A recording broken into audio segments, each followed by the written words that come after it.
శుక్లాంబరధరం విష్ణుం శశివర్ణం చతుర్భుజం ప్రసన్నవదనం ధ్యాయేత్ సర్వవిఘ్నోపశాంతయే. మాలాంగుండీం చ డమరుం శూలం శంఖం సుదర్శనం దధానం భక్తవరదం దత్తాత్రేయం నమామ్యహం. కాషాయ వస్త్రం గరదండధారిణం కమండూలం పద్మకరేణ శంఖం చక్రం గదాభూషితభూషణాఢ్యం శ్రీపాదరాజం శరణం ప్రపద్యే. అభ్రశ్యామపింగజటాబద్ధకలాపప్రాంసుర్దండీ కృష్ణమృగత్వక్పరిదానః సర్వాన్ లోకాన్ భావయానః కవిముఖ్య పారాశర్యః పర్వస్వరూపం వివృణోతు.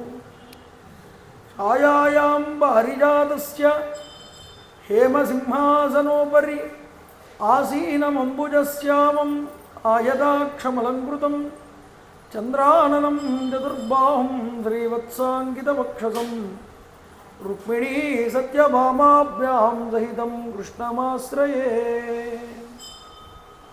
సదాశివసమారంభాం శంకరాచార్యమధ్యమాం అస్మదాచార్యపర్యంతాం వందే గురుపరంపరాం. వైదేహీ సహితం సురద్రుమతలే హైమే మహామండపే మధ్యే పుష్పకమాసనే మణిమయే వీరాసనే సుస్థితం. అగ్రే వాచయతి ప్రభంజనసుతే తత్వం మునిభ్యః పరం వ్యాఖ్యాంతం భరతాదిభిః పరివృతం రామం భజే శ్యామలం. రామం రామానుజం సీతం భరతం భరతానుజం సుగ్రీవం వాయుసూనూం చ ప్రణమామి పునః పునః.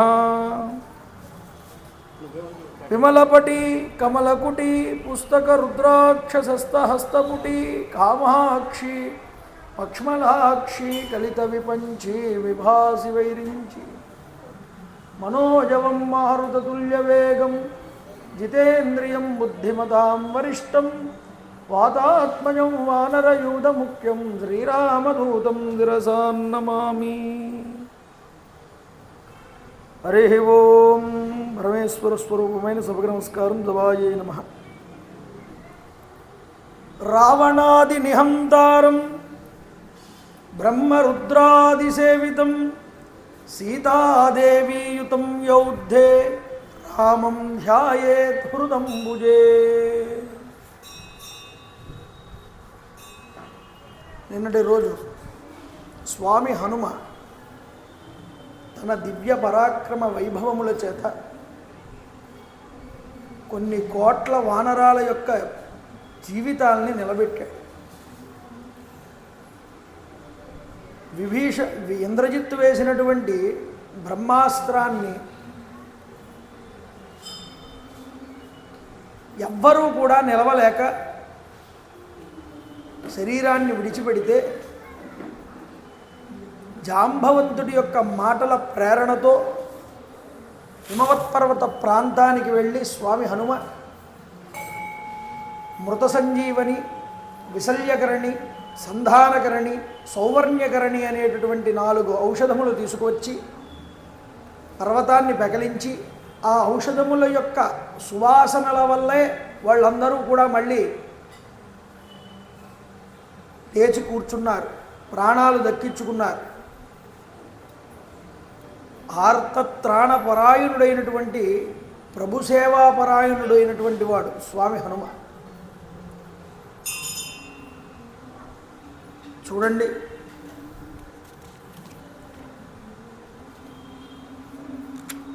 అందరూ జయ జయధ్వానాలు చేశారు స్వామి హనుమకి.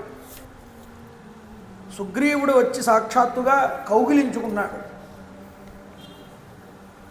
కౌగిలించుకుని, మిత్రమా ఆంజనేయ, కుంభకర్ణుడు చనిపోయాడు, అతికాయుడు చనిపోయాడు, సోదర మరణాన్ని పుత్ర శోకాన్ని రావణాసురుడు ఇప్పట్లో దిగమింగుకోలేడు.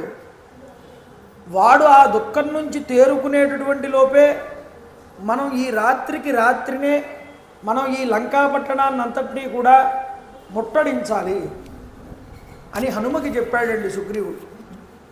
చెప్పి రాత్రి అయింది, వానరులందరూ కూడా కాగడాలు పట్టుకుని వెలిగించుకుని ప్రాకారాన్ని దాటారటండి, లంక యొక్క ప్రాకారాన్ని. లంకలోకి ప్రవేశించారు. గృహాలు, ఉద్యానవనాలు, స్కందవారాలు, ఆయుధగారాల దగ్గర అన్నింటినీ కూడా విడిచిపెట్టకుండా అన్నింటినీ తగలబెట్టారు. ద్వార ప్రాంతాలన్నింటినీ ఆక్రమించి రాక్షసుల్ని మట్టుపెట్టారు. చూడండి, భవనాలలో, ఉద్యానవనాలలో, గుడారాలలో, మహాప్రాసాదాలలో అన్నిట్లా కూడా అగ్నిని వ్రేల్చారటండి. అగ్నితో అంటించేశారంతా కూడా. అగ్ని పర్వతంలాగా ప్రజ్వలిల్లింది లంకాపట్టణం అంతా కూడా.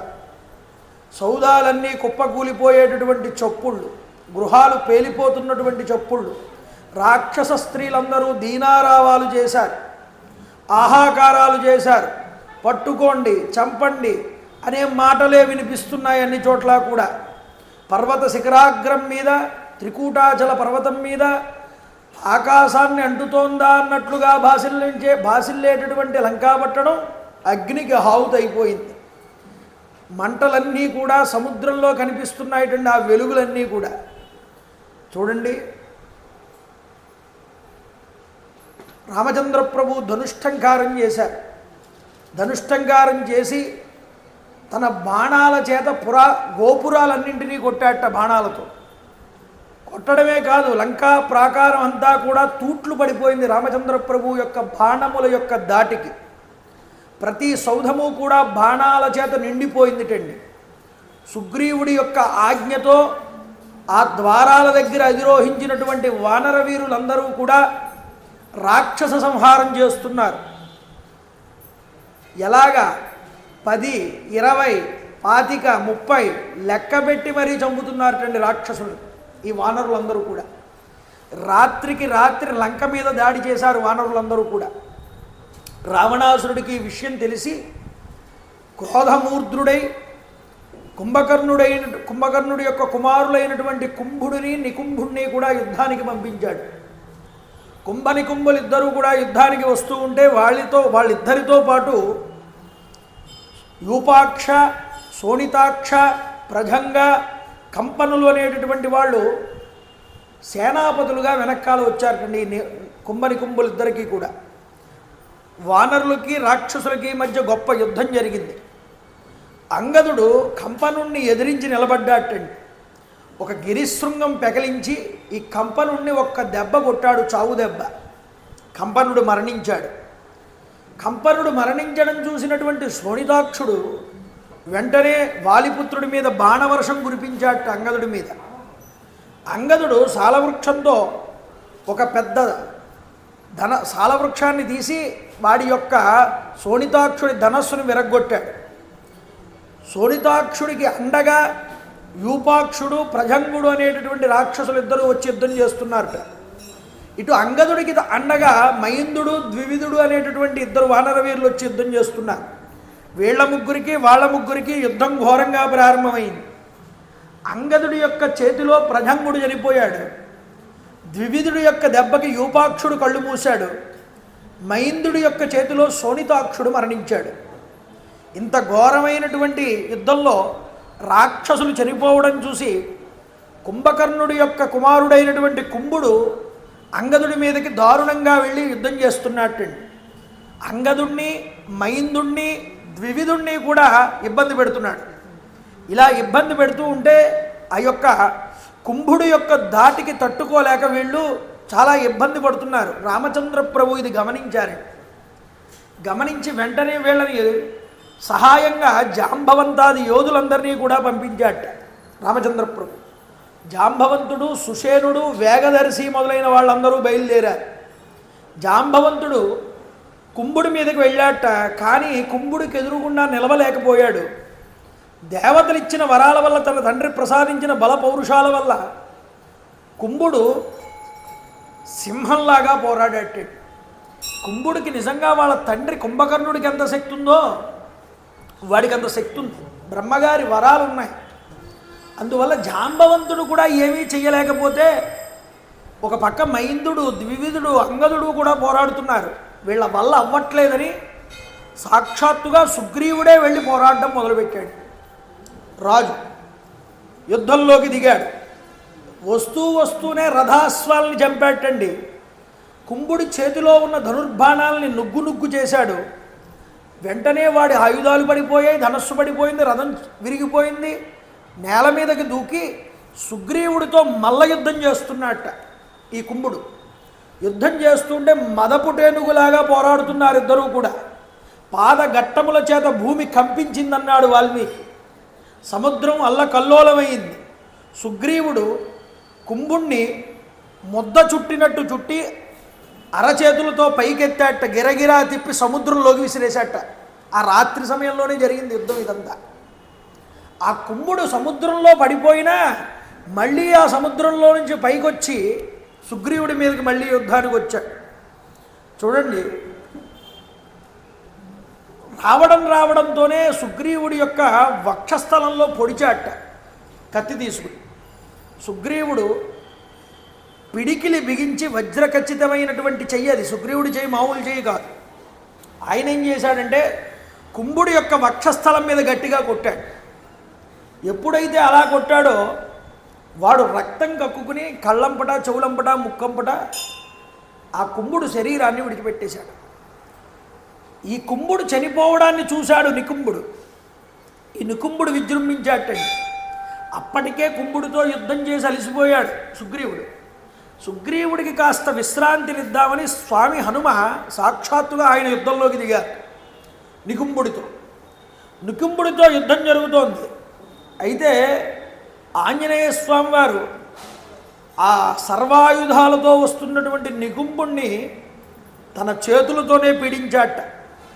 కొడుతూ నేలపై వెల్లకిల్లగా పడుకోబెట్టి ఈ నికుంభుణ్ణి గుండెల మీద ఒక్కసారి ఎగిరి కూర్చున్నారటండి స్వామి హనుమ. వాడి పక్కటి ఎముకలన్నీ కూడా విరిగిపోయాయిటండి. స్వామి హనుమ అలా కూర్చునేటప్పటికి ఆ నికుంభుడి యొక్క పక్కటెముకలు. అంటాడు వాల్మీకి మహర్షి, పరిగృహ్యాచ బాహుభ్యాం పరివృత్యా శిరోధరాం ఉత్పాటయామాస శిరో భైరవం నదతో మహాన్. ఆపుకోలేనటువంటి కోపంతో స్వామి హనుమ వాడి గుండెల మీద కూర్చుని భయభ్రాంతుడై ఉన్నటువంటి ఆ యొక్క రాక్షసుడి వైపు చూసి గట్టిగా అరిచాటండి. భైరవ స్వరం గట్టిగా నినాదం చేశాడు. అరుస్తూనే వాడి తల పట్టుకుని గట్టిగా పీకేశాట పైకి. మొండెం నుంచి తల వేరైపోయి హనుమ చేతిలోకి వచ్చేసింది. అంతటి గొప్ప యుద్ధం చేశాడు. ఓడబీకి సంహారం చేసి వాడి నెత్రు ధారల చేత ఒళ్ళంతా తడిసిపోయింది స్వామి హనుమకి. ఆహాకారాలు చేశాడు. కుంభ నికుంభుల్ని సుగ్రీవుడు హనుమ మట్టు పెట్టారన్న విషయం రావణాసురుడి దగ్గరికి వెళ్ళింది. ప్రణయాగ్ని కాలస్వరూపుడిలాగా ప్రజ్వరిల్లిపోయాడు రావణాసురుడు. క్రోధము శోకము రెండూ ఒకేసారి రావడం వల్ల మూర్ఛపోయాడు. కరపుత్రుడైనటువంటి కరుడి యొక్క పుత్రుడు మకరాక్షుడు వాణ్ణి పిలిచాడు. రే మకరాక్ష, మీ తండ్రిని చంపినటువంటి రాముడి మీద పగ తీర్చుకోవలసినటువంటి సమయం ఆసన్నమైంది, వెళ్ళు, నీ యొక్క ప్రతిభని చూపించు అని రెచ్చగొట్టాడు మకరాక్షుడు. వాళ్ళ తండ్రేవి రాముడి చేతిలో చనిపోయాడు, వాళ్ళ కొడుకుని రెచ్చగొట్టి పంపుతున్నాడు. చూడండి రావణాసురుడు. వాళ్ళకి ఆలోచన విధానం తక్కువ కాబట్టి తండ్రిని చంపాడన్న కోపంతో ఆవేశపూరితమైన ఆలోచన లేకుండా ఆవేశపూరితంగా ఉన్నటువంటి మకరాక్షుడిని మభ్యపెట్టి పంపిస్తున్నాడు ఈరోజు. సరాసరి రాముడి మీదకే వెళ్ళాటండి. మా తండ్రిని చంపినవాడు రాముడే కదా అని. దండకారణ్యంలో నా తండ్రిని చంపిన ఆ రాముడి మీద ఇప్పుడు ప్రతీకారం తీర్చుకుంటానంటూ ఆపకుండా శరవర్షం కురిపిస్తున్నాడు రామచంద్ర ప్రభువు మీద. రాముడు వాటన్నింటినీ కూడా మధ్యలోనే ఖండించి వేస్తున్నారు తన యొక్క బాణముల చేత. వాడి ఆయుధాలన్నింటినీ భగ్నం చేశారు. చివరికి వాయువ్యాస్త్రాన్ని ప్రయోగించారు రామచంద్ర ప్రభు ఈ మకరాక్షుడి మీద. వాయువ్యాస్త్రాన్ని వేసి వాడి గుండెల్ని చీల్చివేశారు. ఈ దారుణాన్ని చూసిన రాక్షస సైన్యం అంతా కూడా పెడబొబ్బలు పెడుతూ అక్కడి నుంచి పారిపోయారండి, డీలాపడిపోయి లంకలోకి. ఈ వార్త విన్నటువంటి రావణాసురుడు మళ్ళీ బాధపడ్డాడు, క్రోధాన్ని పొందాడు. మకరాక్షుడు కూడా చనిపోయాడు. ఇక ఇంద్రజిత్తుని పిలిచాడండి మళ్ళీ. నాయనా ఇంద్రజిత్తు, నువ్వు వెంటనే వెళ్ళి రాముణ్ణి లక్ష్మణుణ్ణి సంహరించి తిరిగిరా. నువ్వు కనిపించి యుద్ధం చేస్తావా, కనిపించకుండా యుద్ధం చేస్తావా, న్యాయంగా యుద్ధం చేస్తావా, అన్యాయంగా యుద్ధం చేస్తావా, లేకపోతే మాయాయుద్ధం చేస్తావా, నాకు అనవసరం. నీ చేతుల్లో రాముడు లక్ష్మణుడు ఇద్దరూ కూడా నిహతులవ్వాలి. దీనికి నువ్వేం చేస్తావో చేయమన్నాడు. వెంటనే ఈ విధంగా రామలక్ష్మణుల్ని సంహారం చేయమని ఆజ్ఞాపించాడు. తండ్రికి నమస్కారం చేసి ప్రదక్షిణ చేసి మొట్టమొదట ఇంద్రజిత్తు యజ్ఞశాలకు వెళ్ళాట. యజ్ఞశాలకి వెళ్ళి అక్కడ శాస్త్ర ప్రకారంగా అగ్నికి హోమాలన్నీ కూడా చేశాడు. ఎర్రటి తలపాగాలు కట్టుకున్నటువంటి స్త్రీలందరూ వచ్చి పూజా ద్రవ్యాలు అందించారు ఆ యొక్క ఇంద్రజిత్తుకి. ఒక నల్ల మేకపోతును ఒక దాన్ని తీసుకొచ్చి అక్కడ బలిచ్చాడు అగ్నిహోత్రం దగ్గర. దేవదానవ రాక్షసులందరినీ కూడా సంతృప్తిపరిచి ధనుర్బాణాలు తీసుకుని గుర్రాలు పూంచినటువంటి రథం ఎక్కి రణరంగానికి వెళ్తున్నట్ట. రామలక్ష్మణుల్ని చంపి భూమిని నిర్వీర్యం చేస్తాననేటటువంటి భీషణమైన ప్రతిజ్ఞ చేస్తున్నాడు ఇంద్రజిత్. చూడండి, వాడికి బ్రహ్మగారి వరం ఉంది. నువ్వు ఎప్పుడైతే హోమం చేసి హోమంలో కూడా ఆభిచారిక క్రతువు చేస్తాడు వాడు. అందువల్ల ఏమిటంటే వాడు అనుసరించేటటువంటి పద్ధతి చాలా దారుణమైనటువంటి పద్ధతి. అది శాస్త్రసమ్మతమైన పద్ధతి కాదు. వాడు రాక్షసుడు కాబట్టి వాడికి చెల్లింది. వాడు ఆ విధంగా ఆభిచారిక క్రతువు చేసి దేవతలందరినీ నిర్బంధం చేసి శస్త్రాస్త్రాలన్నింటినీ వాడి గుప్పెట్లో పెట్టుకుంటాడు. మాయాస్వరూపాన్ని పొందుతాడు, ఎవరికీ కనిపించడు. దుర్భేద్యమైనటువంటి శరవర్షాన్ని కురిపించగలుగుతాడు. ఒక్కసారి హోమం పూర్తి చేసి కనుక ఎక్కాడా యుద్ధంలో వాడిని ఎదిరించగలిగేటటువంటి మొనగాడు ఉండడు. వాడి వరం అది. అయితే అదృశ్య రూపంలో మళ్ళీ ఆకాశంలో నిలబడ్డాటండి. ఎడతెరిపి లేకుండా మళ్ళీ బాణాలు కురిపిస్తున్నాడు. వానరులందరినీ మళ్ళీ గాయపరచడం మొదలుపెట్టాడు. రామలక్ష్మణులు ఇద్దరికీ కూడా ఏం చెయ్యాలో కాసేపు తోచలేదు. లక్ష్మణుడు అన్నాడు అన్నగారితో, అన్నయ్య ఎంతకాలమని వీడిని ఇలా ఉపేక్షిస్తావన్నయ్య? దేనికైనా ఓర్పు అనేటటువంటిది కొంతవరకు ఉంటుంది, ఆ తర్వాత ఓర్పు ఉండదు ఎవరికి. ఇప్పటికి 2 సార్లు మన మీద దాడి చేశాడు ఈ ఇంద్రజిత్తు. వచ్చినప్పుడల్లా వాడు కనిపించకుండానే యుద్ధం చేశాడు. ఈ కనిపించకుండా యుద్ధం చేయడం అధర్మమైన యుద్ధం, మనం వాడితో యుద్ధం చేయకూడదని నన్ను నిలువరించావు. ఏవయ్యా అన్నయ్య, వాడి మీద ఒక బ్రహ్మాస్త్రం వేసేస్తే పోతుంది కదా, వాడు చనిపోతాడు కదా, ఇంత ఆలోచించాలా అని ప్రశ్న వేశాడు. వెంటనే రాముడు అన్నాడండి, స్థితప్రజ్ఞత అంటే అది. కోపం వచ్చేసింది కదా అని శత్రువైనా సరే వాడి మీద ఎంత బలం ప్రయోగించాలో అంత బలం ప్రయోగించకుండా అధిక బలాన్ని ప్రయోగిస్తే వాడిని అడ్డుపెట్టి చాలా సామాన్యమైన ప్రజలు కూడా చచ్చిపోతారు. కాబట్టి వాడు ఒక్కడి కోసం ఇంతమందిని చంపడం ఎందుకురా లక్ష్మణ, ఆలోచించు. వాడు ఒక్కడిని చంపుదామని ఇంతమందిని క్షోభ పెట్టడం ధర్మం కాదయ్యా.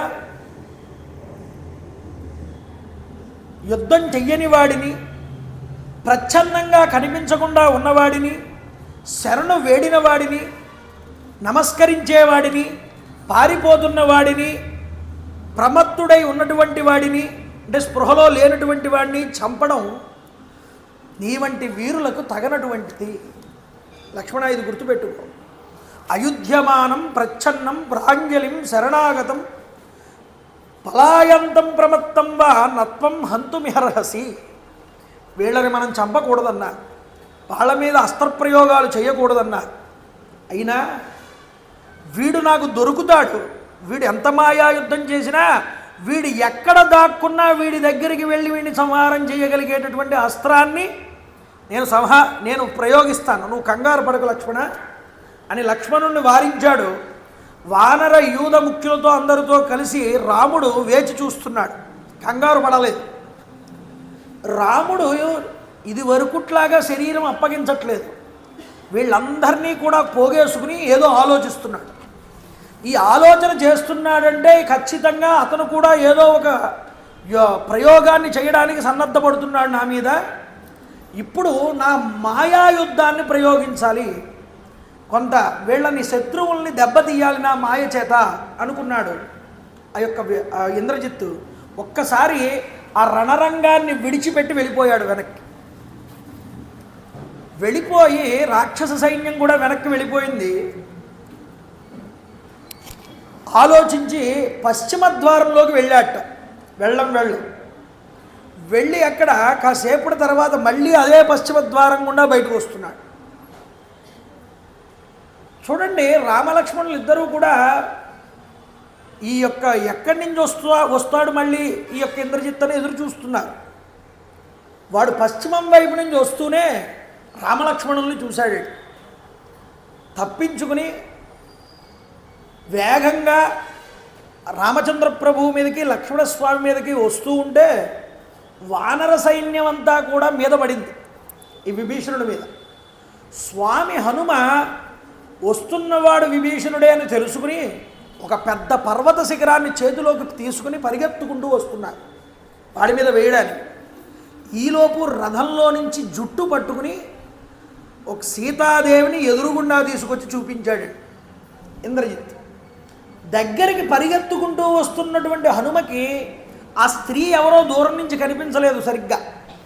దగ్గరికి వచ్చేటప్పటికల్లా ఆవిడ సీతాదేవేనని కనుక్కున్నాడు. ఏం చేస్తున్నాడు వీడు? ఆ సీతాదేవి జుట్టు పట్టుకుని ఆవిడ విలపిస్తోంది, రామ రామభద్ర అంటూ శోకిస్తోంది. ఆవిడని ఇలా జుట్టు పట్టుకుని కత్తి తీసుకుని వెనకాల వీపుని చీరాటాడు. ఇది చూశాడు స్వామి హనుమ. ఇంతకీ ఈ ఇంద్రజిత్తు మాయాయుద్ధం చేయడానికి పూనుకున్నాడు. వచ్చి తీసుకొచ్చినటువంటి ఆ యొక్క స్త్రీ ఎవరు? మాయాస్వరూపం. ఒక మాయతో ఒక స్త్రీని సృష్టించాడు, సీతాదేవిలాగా ఉండేటటువంటి స్త్రీని. అదంతా మాయే, కళ్ళకి కనిపిస్తోంది కానీ అది నిజానికి అక్కడ లేదు. హనుమంతటి ఆయన ఆ చేతిలో ఉన్న ఇంద్రజిత్ చేతిలో ఉన్న ఆవిడ సాక్షాత్తుగా సీతమ్మ తల్లి అని నిజంగా అనుకున్నాడు. కుప్పకూలిపోయాడండి ఆవిడ్ని చూసి. ఆ పర్వత శిఖరాన్ని పక్కన పాడేశాడు. రే దురాత్ముడా, పరమ పావన వంశంలో జన్మించినటువంటి సీతాదేవిని జుట్టు పట్టుకుని మహా అపరాధం చేస్తున్నావు, నువ్వు సర్వనాశనం అయిపోతావన్నాడు స్వామి హనుమ. కళ్ళంపట నీళ్లు పెట్టుకుంటున్నాడు. బాధ వస్తోంది లోపల నుంచి. ఏం చేయగలడు? ఇలాంటి పాపకార్యం చేయడానికి నీకు సిగ్గుగా లేదా? నీచుడా, స్త్రీని వధించడం మహాపాపం రా అని తిట్టాడు. ఉచ్చైస్వరంతో నిందించాడు, గట్టిగా అరిచాడు. అప్పుడు ఇంద్రజిత్ అంటున్నాడు, నహంతవ్య స్త్రీ యశ్చేతి యద్ భ్రవీషిప్లవంగమ పీడాకర మమిత్రాణం యత్ స్యాత్ కర్తవ్యమేవ తత్.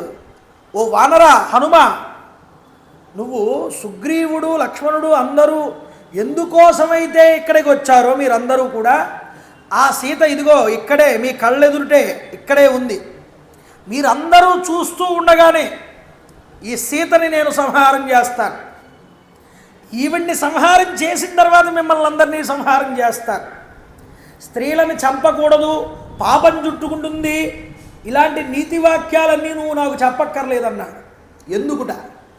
శత్రువులని ఏది బాధ పెడుతుందో అది చేస్తేనే అవతల శత్రువుని మనం ఓడించగలం. అలా చెయ్యవలసిందే యుద్ధంలో అంటున్నాడు. వీడి న్యాయం వీడు చెప్తున్నాడు. ఇలా ఇంద్రజిత్తు వెంటనే ఇలా మాట్లాడుతూనే ఒక కత్తిని చేతిలోకి తీసుకుని అమ్మవారి జుట్టు పట్టుకుని, యజ్ఞోపవీతం ధరించే మార్గం ఎలా ఉంటుంది? ఎడమ భుజం నుంచి కుడివైపు ఉన్నటువంటి ఈ యొక్క కటి ప్రదేశం వరకు కూడా మధ్యగా నరికేసేటండి ఆ సీతాదేవి స్వరూపాన్ని ఎప్పుడైతే చీల్చేశాడో 2 ముక్కలైపోయి ఆవిడ నేల మీద పడిపోయింది. దిక్కులన్నీ కూడా దద్దరిల్లిపోయాయి. వికటాట్టహాసం చేశాడు ఈ యొక్క ఇంద్రజిత్. అందరూ ఖిన్నులైపోయారు. వానరులకు ఏం చేయాలో అర్థం కాలేదు, హనుమకి ఏం చేయాలో అర్థం కాలేదు. యుద్ధభూమిలో మోకాళ్ళ మీద కింద పడిపోయి రోదన చేశాట స్వామంతట ఆయన. ఆ నవ్వుతుంటే ఇంద్రజిత్తు ఆ నవ్వుకి భయపడిపోయి తలుకో దిక్కు పరిగెట్టారు వానరులందరూ కూడా. అయినా సరే ధైర్యం చెప్పాట ఈ వానరులందరికీ, వీడిని విడిచిపెట్టకూడదు, వీడి మీదకి యుద్ధానికి వెళ్దాం నడండి ఇంద్రజిత్తుతో యుద్ధం చేయడం ప్రారంభం చేశాడు స్వామి హనుమ. చూడండి, హనుమంతుల వారు విసురుతున్నటువంటి శిలాఖండాలన్నింటినీ కూడా ఇంద్రజిత్తు మధ్యలోనే ముక్కలు ముక్కలు చేస్తున్నాడు. ఒక పక్క యుద్ధం చేస్తున్నాడు స్వామి హనుమ, కానీ సీతమ్మ తల్లిని ఈ దుర్మార్గుడు నరికేశాడే అనేటటువంటి బాధ హృదయాన్ని పీడించేస్తుంది. యుద్ధం చేయలేకపోతున్నాడు. చూడండి, పరిస్థితిని అర్థం చేసుకున్నాడు స్వామి హనుమ. వాడు బాణాలతో వానర సైన్యాన్ని అంతటినీ ఇబ్బంది పెట్టేస్తున్నాడు. ఈయన ధైర్యాన్ని కోల్పోతున్నాడు స్వామి హనుమంతుడు. ఆయన సీతాదేవికి అలా అవడం వల్ల ఈ విషయం ఇప్పుడు రాముడికి ఎలా చెప్పాలి ఆలోచిస్తున్నాడు. ఇలా ఆలోచిస్తూ ఇక యుద్ధం చేయడం మంచిది కాదని ఇంద్రజిత్తుతో యుద్ధం చేయడం ఆప్ చేసేశాడు. వీడు దొరకడు మనకి. మెల్లగా సైనికులందరినీ పక్కకు వచ్చేయమని చెప్పాడు. వెనక్కి వచ్చేశారు వానరులందరూ కూడా. వీళ్ళందరూ భయపడ్డారన్న విషయాన్ని తెలుసుకున్నాడు. ఇప్పుడు వెళ్ళి రాముడితో చెప్తాడు హనుమ, వీళ్ళందరూ కాసేపు మోహితులవుతారు, వీళ్ళు ఈ దుఃఖంలో నుంచి బయటపడే లోపే నేను నికుంభులా హోమాన్ని పూర్తి చేసుకోవాలనుకుని పశ్చిమ ద్వారం గుండా లోపలికి వెళ్ళిపోయి నికుంభులాదేవి యొక్క ఆలయం దగ్గరికి చేరుకున్నట్టండి ఈ ఇంద్రజిత్. ఈ నికుంభలాదేవి హోమం గనక పూర్తి చేశాడా వీడిని చంపడం ఎవరి తరం కూడా కాదు. అందువల్ల రాముడు ఏదో ఆలోచన చేస్తున్నాడనే ఉద్దేశంతో రాముడి ఆలోచనల్ని కూడా తలదన్నించేటటువంటి నికుంభల హోమానికి శ్రీకారం చుట్టాడు. ఇలా మాయాసీతను అడ్డుపెట్టి స్వామి హనుమ ప్రాణాలు అర్పించాడు. రాముడికి నా శరీరాన్ని విడిచిపెట్టేసైనా రాముడికి మంచి చెయ్యాలి, రాముడికి ప్రియాన్ని చేకూర్చాలి అని అనుకుంటున్నాడు స్వామి హనుమ. అలాంటి హనుమకి ఒక గట్టి సంఘటన ఎదురయ్యింది ఈరోజు. సీతాదేవి నా కళ్ళ ముందే ఎదురుగా మరణించింది. ఇలాంటి స్థితిలో మనం యుద్ధం చెయ్యాలా అవసరం లేదా? రామసుగ్రీవులను అడగాలి, వాళ్ళు ఏం చెప్తే అది చేద్దాం, ప్రస్తుతానికి మనం అక్కడికి వెళ్దామని ఈ సైనికులందరినీ వెంట పెట్టుకుని అక్కడికి వెళ్ళాడు. చూడండి,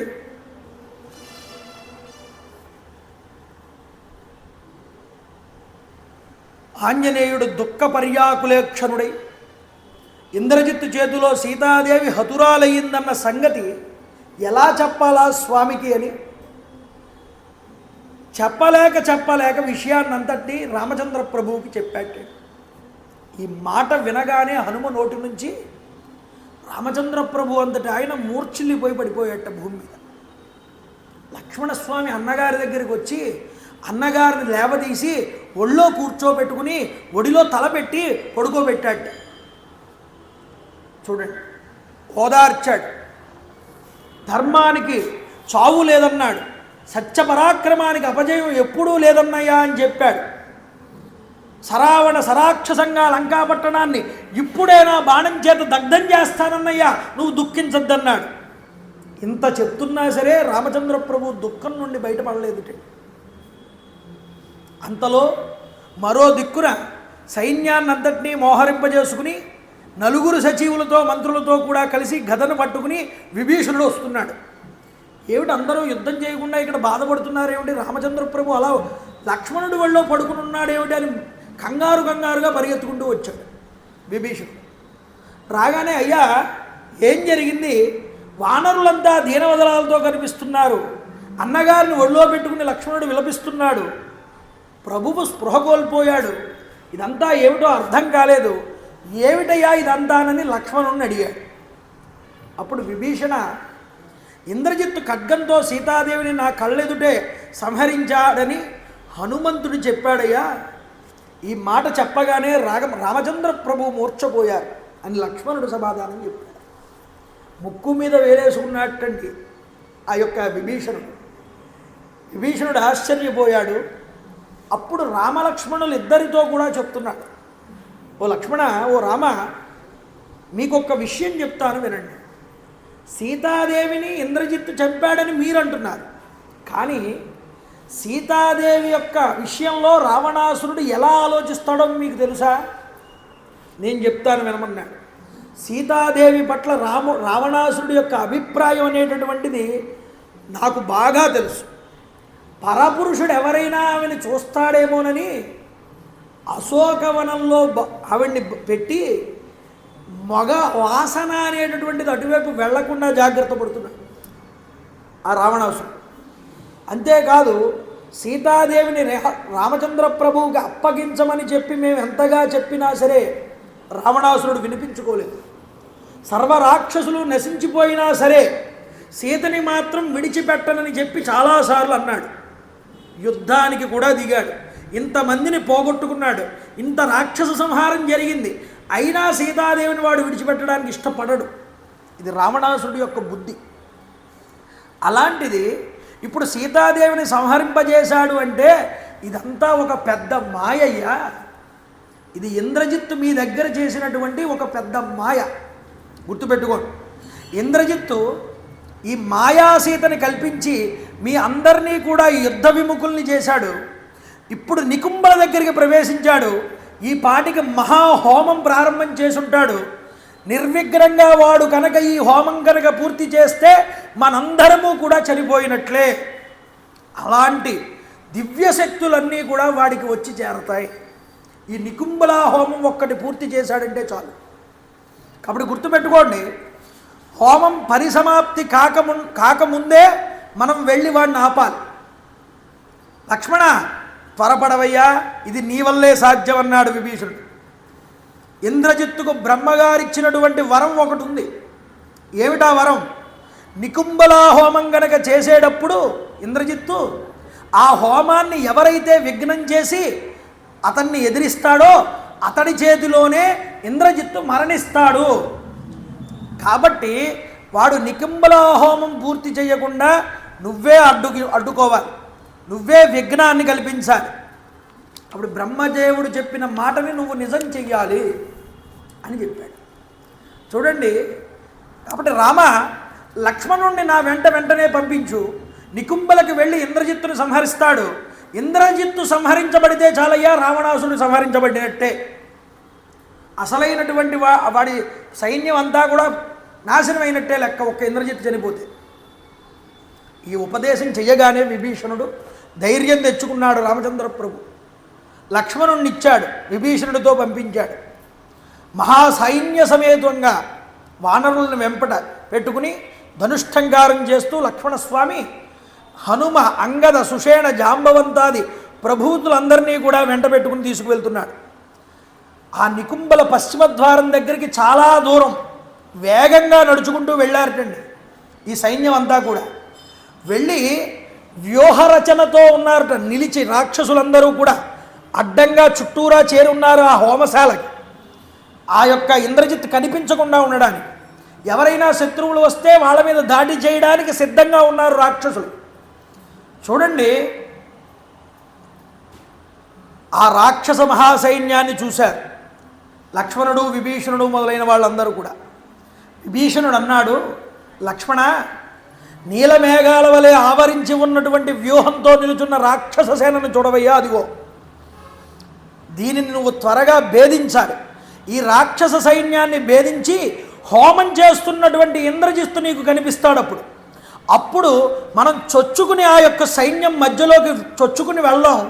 వెళ్ళిన తర్వాత ఈ వానర వీరులందరూ కూడా ఈ రాక్షసులతో యుద్ధం చేస్తారు.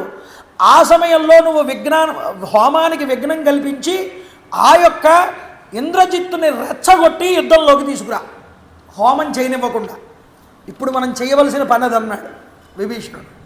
అయితే వాడి హోమం పూర్తి కాకుండానే మనం వాడిని సంహారం చేయాలి అంటూ ఉత్సాహాన్ని రేకెత్తించాడండి లక్ష్మణుల్లో.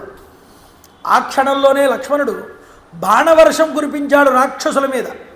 మహావాయు నిర్ఘాతములైనటువంటి మేఘాలలాగా రాక్షస వ్యూహం అనేటటువంటిది విచ్ఛిన్నమైపోయింది లక్ష్మణుడు వేసినటువంటి బాణాలు.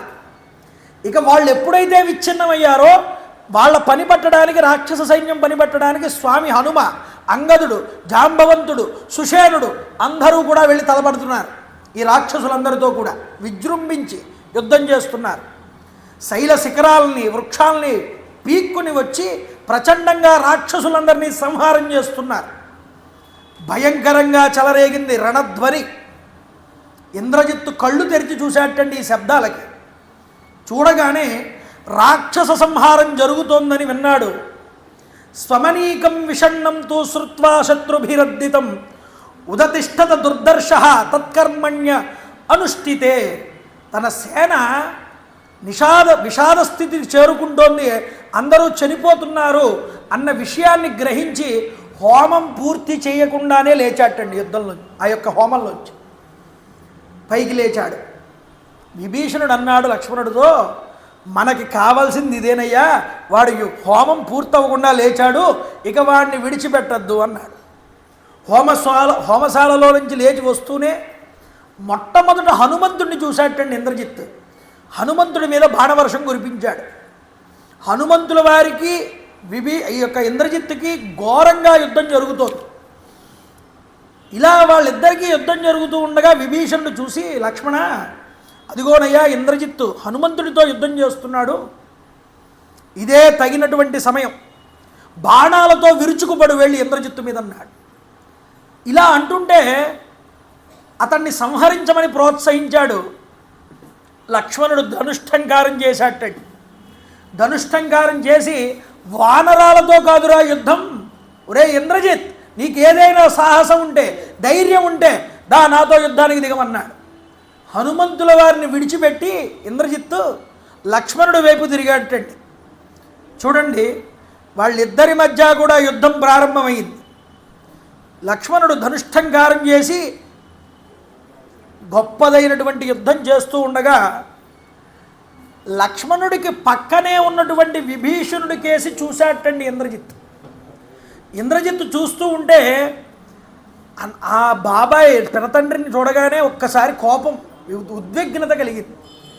ఉద్విగ్నత కలగగానే అంటున్నాడు, సోత్యస్త్వమసి దుర్బుద్ధే నిందనీయశ్చ సాధుభిః యస్త్వం స్వజనముసృజ్య పరభృత్యాత్మమాగత.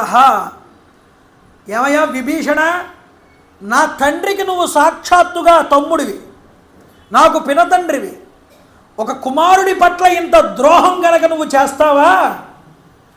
నీకు జాతి అభిమానం లేదు, సోదర ప్రేమ లేదు, నీ యందు నీతి లేదు, నీకు ధర్మం లేదు, నువ్వు దుర్బుద్ధివి. నిన్ను చూసి లోకమంతా కూడా జాలి పడుతుందయ్యా. సత్పురుషులు నిన్ను చూసి దూషిస్తారు, స్వజనులు నిన్ను విడిచిపెట్టి శత్రువు దగ్గర సేవకుడు అయ్యావు కదా నువ్వు, నిన్ను చీదరించుకుంటారు స్వజనులు. మతి చలించినటువంటి నీవు ఒక ముఖ్య విషయం మర్చిపోయావన్నాడు. ఏమిటి? పరాయివాడు గుణవంతుడైనా సరే ఏనాటికి వాడు పరాయివాడే.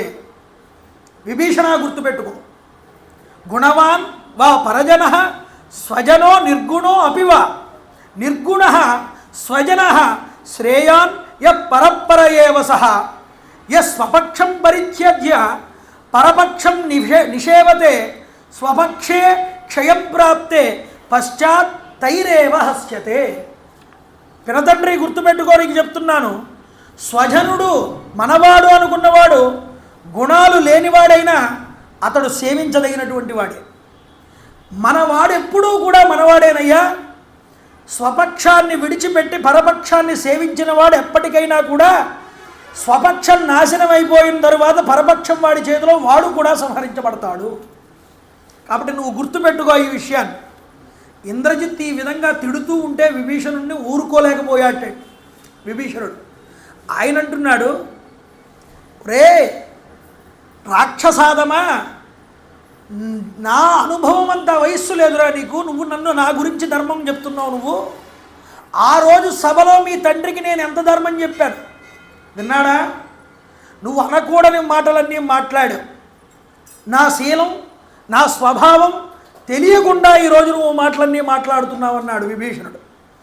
నోరు సంభాళించుకో, లేకపోతే చాలా ప్రమాదం అన్నాడు. అంతేకాదు, రాక్షస వంశంలో పుట్టినప్పటికీ కూడా నేను గుణముల చేత మానవులలో అగ్రగణ్యుణ్ణన్నాడు.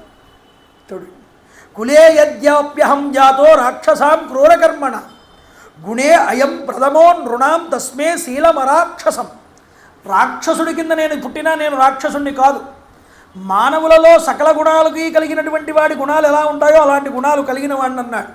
నా శీలం రాక్షసం కాదని చెప్పాడు. ధర్మం తప్పి పాపకార్యాలు చేస్తున్నటువంటి సోదరుణ్ణి పాముని పక్కలో పెట్టుకుని భయపడి ఎవడైతే విడిచిపెడతాడో వాడు ప్రాణాలు దక్కించుకుంటాడు. కాబట్టి అధర్మం వైపు నడుచుకుంటున్నటువంటి సర్పరూపంగా ఉన్నటువంటి నీ తండ్రిని నేను విడిచిపెట్టక తప్పలేదన్నాడు. అంతేకాదు, నేను ధర్మపక్షం అవలంబించానురా.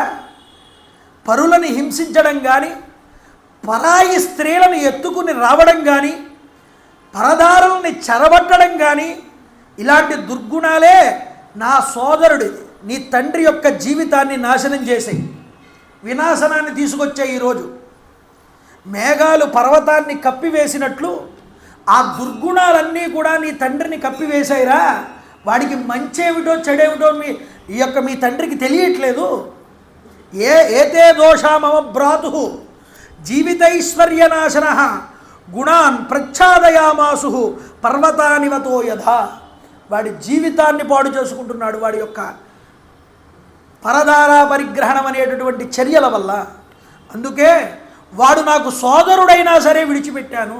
వాడు అధర్మాత్ముడు. కాబట్టి నువ్వు బాల్య చాపల్యం చేత దురాభిమానంతో నోటికి ఇష్టం వచ్చినట్లుగా మాట్లాడుతున్నావు ఇందాకటి నుంచి. నీకు కాలం సమీపించిందిరా ఇంద్రజిత్తు. కాబట్టి మళ్ళీ లంకలోకి నువ్వు తిరిగి వెళ్ళలేవన్న విషయాన్ని గుర్తుపెట్టుకో అని విభీషణుడు తిట్టాడు. ఇదిగో ఇక్కడ కనిపిస్తున్నాడే సూర్యవంశ సంభూతుడైనటువంటి ఈ లక్ష్మణుడు.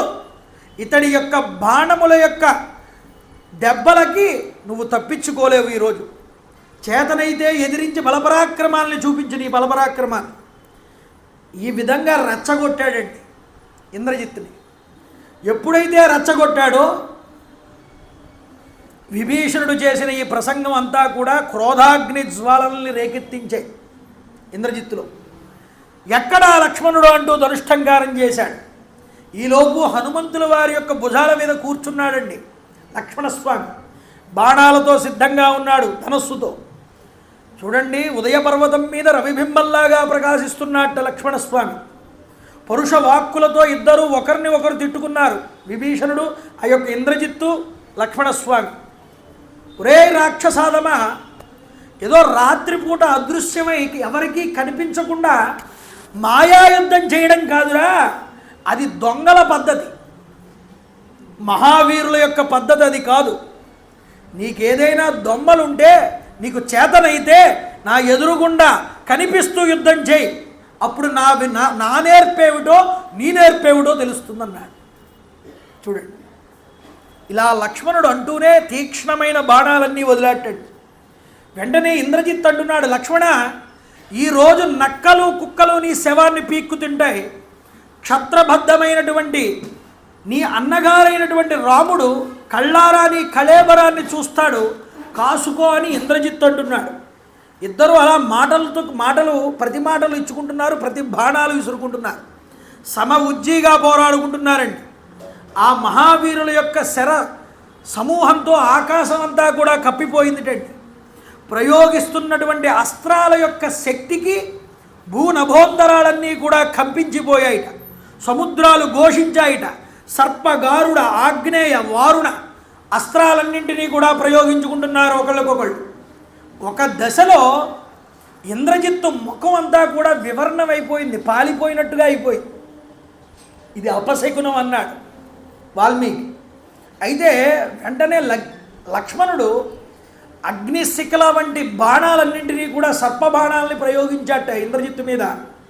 క్షణకాలం మూర్ఛపోయాట ఇంద్రజిత్ అంతటి వాడు లక్ష్మణుడు వేసిన బాణాలకి. మళ్ళీ వెంటనే స్పృహలోకి వచ్చాడు. 7 బాణాలతో లక్ష్మణుడి మీద, 10 బాణాలతో హనుమ మీద కొట్టాట గట్టిగా. ఇద్దరిలో ఎవ్వరూ కూడా విముఖులు కాకుండా, అలసిపోకుండా హనుమ లక్ష్మణుడు ఇద్దరూ కూడా భీకర శస్త్రాస్త్ర యుద్ధం కొనసాగిస్తున్నారు ఇంద్రజిత్తుతో. రక్తసిక్తాలైనటువంటి బాణాలు నేలంతా కూడా నిండిపోయాయి. ఇరువురి యొక్క శరీరాలు కూడా నెత్తురుతో ముద్దయిపోయి కనిపిస్తున్నాయి. మండుతున్నటువంటి అగ్నిహోత్రంలాగా కనిపిస్తున్నారు ఇద్దరూ కూడా. ఈ తరుణంలో విభీషణుడు వానర సైన్యాన్ని ప్రోత్సహించి రాక్షస సైన్యాన్ని సర్వనాశనం చేస్తున్నటువంటి దృశ్యాన్ని చూశాటండి ఈ యొక్క ఇంద్రజిత్. జంబుమాలి, మహామాలి, సుత్తగ్నుడు, యజ్ఞకోపనుడు, వజ్రదంశ్రుడు మొదలైన మహారాక్షస వీరులందరినీ కూడా అంగద, జాంబవత్, సుషేణ ప్రభుతులందరూ కూడా మట్టు పెడుతున్నారు. వందల సంఖ్యలో రాక్షస వీరులందరూ సంహరించబడుతున్నారు.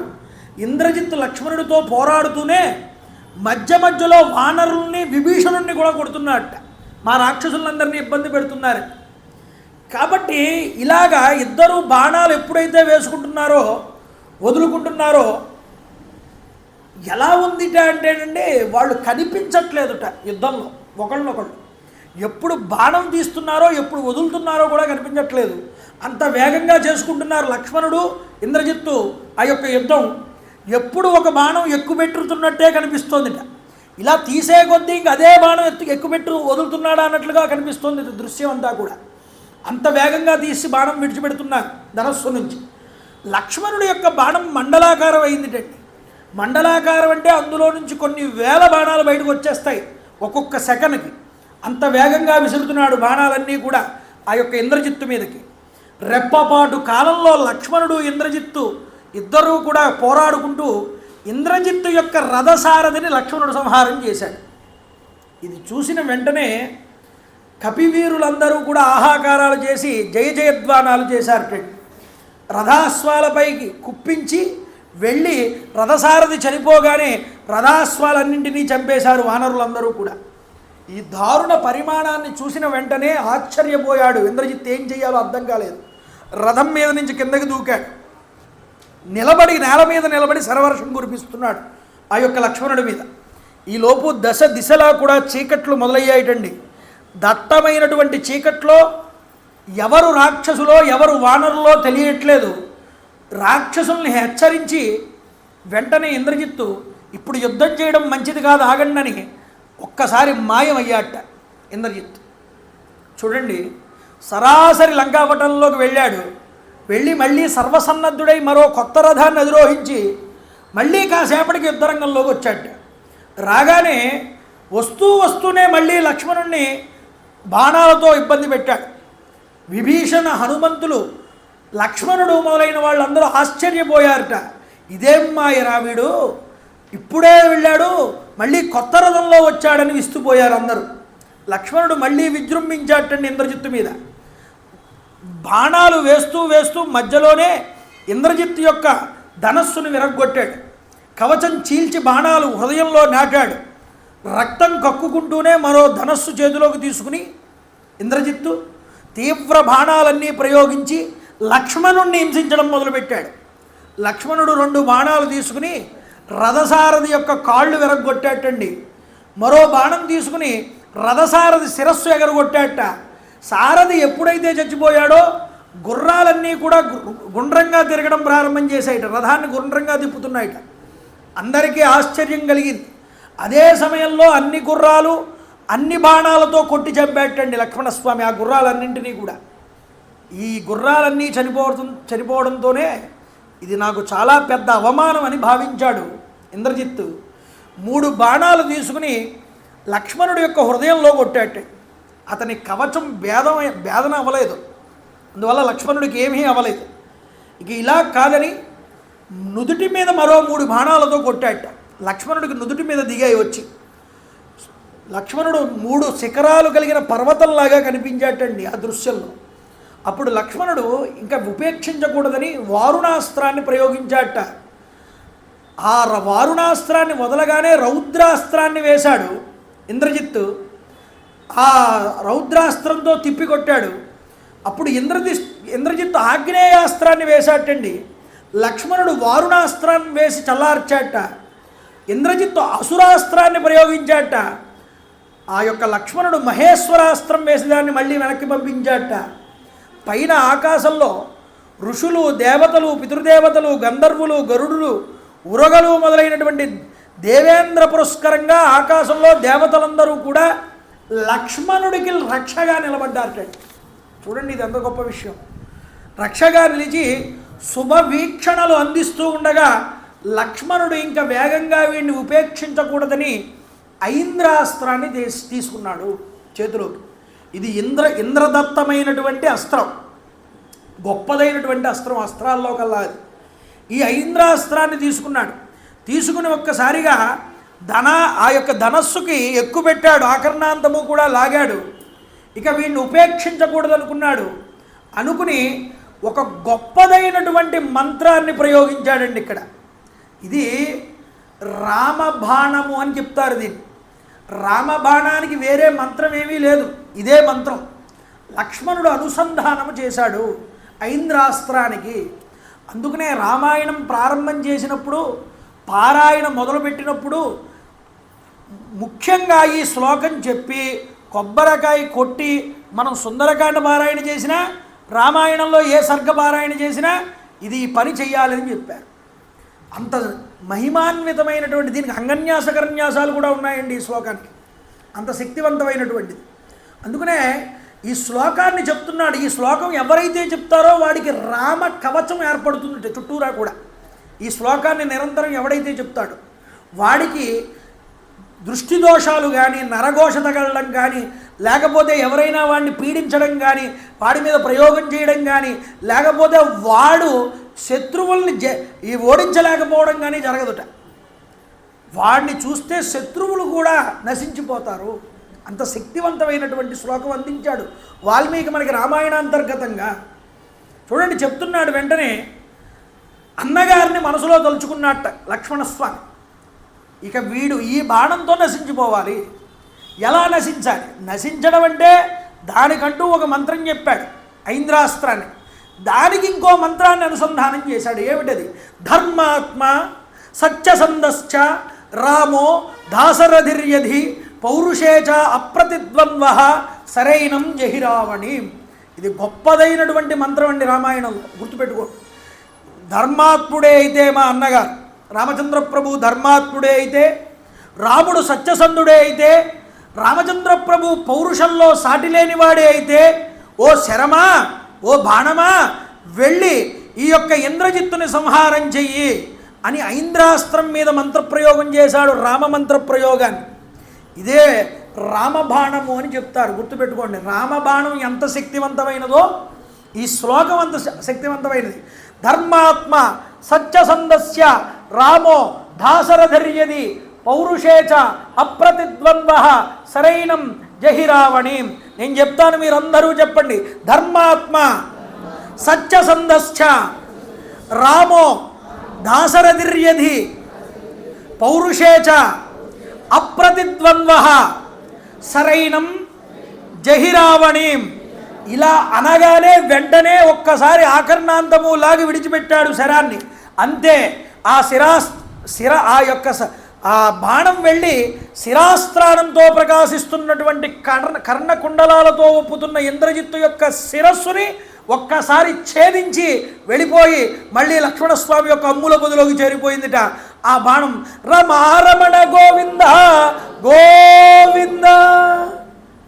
చిరిగిన కవచంతో, విరిగిన ధనస్సుతో, కళేబరం కూలిపోయి యుద్ధరంగంలో ఎగజిమ్మినటువంటి రక్తంతో వాడి తల ఎర్రగా కాల్చినటువంటి బంగారుపు ముద్దలాగా కనిపించింది. చప్పగా చల్లారిన అగ్నిలాగా, కిరణాలు అణిగిపోయినటువంటి సూర్యుడిలాగా కనిపిస్తున్నాడు ఆ ఇంద్రజిత్తు మృతదేహం. అంతరిక్షంలో గంధర్వ అప్సరసలు గాన నృత్యాలు చేశారు. ఋషి దేవతలు ఆశీర్వచన అభినందనలు చేశారు. దేవదుందుభి నిర్ఘోషములు మారుమ్రోగాయి. అంతటా కూడా వానర వీరులు ఆనందంతో జయ జయధ్వానాలు చేశారు.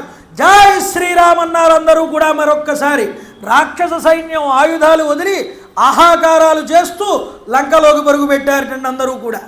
వానరులు వెంబడించి వాళ్ళందరినీ పట్టుకుని పర్వతాలు ఎక్కి సముద్రాల్లోకి దూకేశారు చాలామంది రాక్షసులు. అయినా సరే వదలకుండా పట్టుకుని చంపేశారట వాళ్ళందరినీ కూడా ఈ వానరులందరూ కూడా. సూర్యుడు అస్తమిస్తూ ఉండగా కిరణాలు అదృశ్యమైనట్లు ఇంద్రజిత్తు చనిపోగానే రాక్షస వీరులందరూ కూడా అదృశ్యమైపోయారు. అంతా క్షణకాలంలో పాలయామానం చిత్తగించారు. సౌమిత్రి యుద్ధం చేసినటువంటి తీరునంతటినీ కూడా కథలుగా చెప్పుకుంటూ ఈ వానరులు పరస్పరం ఒకరినొకరు కౌగులించుకుని అభినందనలు తెలుపుకుంటూ ఆనందించారుట. రక్తసిక్తఘాత్రుడైనటువంటి లక్ష్మణుడు సంతుష్టాంగరంగుడై వెంటనే జాంబవంతుణ్ణి, లక్ష్మణుణ్ణి, తక్కిన మహావీరుల్ని అందరినీ కూడా పెట్టుకుని విభీషణ సహితుడై వెంటనే సుగ్రీవ రామచంద్ర ప్రభువులు ఉన్నటువంటి చోటికి వెళ్తున్నారట. అన్నగారి దగ్గరికి చేరుకున్నారు. అందరూ కూడా వెళ్ళి అన్నగారికి నమస్కారం చేశారు. చూసారా అండి, ఒక రాక్షసుడు, ఒక దుర్మార్గుడు, లోకాలన్నింటినీ ఇబ్బంది పెట్టినవాడు, అధర్మమే వాడి జీవిత పర్యంతము అని నడుచుకున్నటువంటి వాడు, వాడి తండ్రి ఎంత దుర్మార్గుడో, తండ్రికి అంత వత్తాసు పలికినటువంటి ఆ యొక్క అధర్మాత్ముడైనటువంటి కొడుకు, తండ్రి బతికుండగానే కొడుకు చనిపోయాడు. ఎంతలాంటి దుర్మార్గుడైనా అలాంటి పరిస్థితి వచ్చినప్పుడు ఎవడైనా సరే చూసి జాలి పడతాడు. అయ్యయ్యో, తండ్రి గారు బతికున్నప్పుడే కొడుకు చనిపోయాడు కదా అని. కానీ ఈరోజు ఇంద్రజిత్ లాంటి వాడు పడిపోతే, తండ్రి ఉండగానే కొడుకు చచ్చిపోతే దేవతలందరూ కూడా నృత్యాలు చేసి, గానాలు చేసి, దేవదుందుబులు మ్రోగించి ఆనందంగా ఉత్సవాలు చేసుకున్నారట. వానరులందరూ ఆనందించారట. కోలాహల ధ్వని చెలరేగిందిట. ఏమిటండిది అంటే, జీవితం బ్రతకడం అంటే ఎలా బ్రతకాలో తెలుసుకో. బ్రతకడం ప్రతి ఒక్కడూ బ్రతుకుతాడు.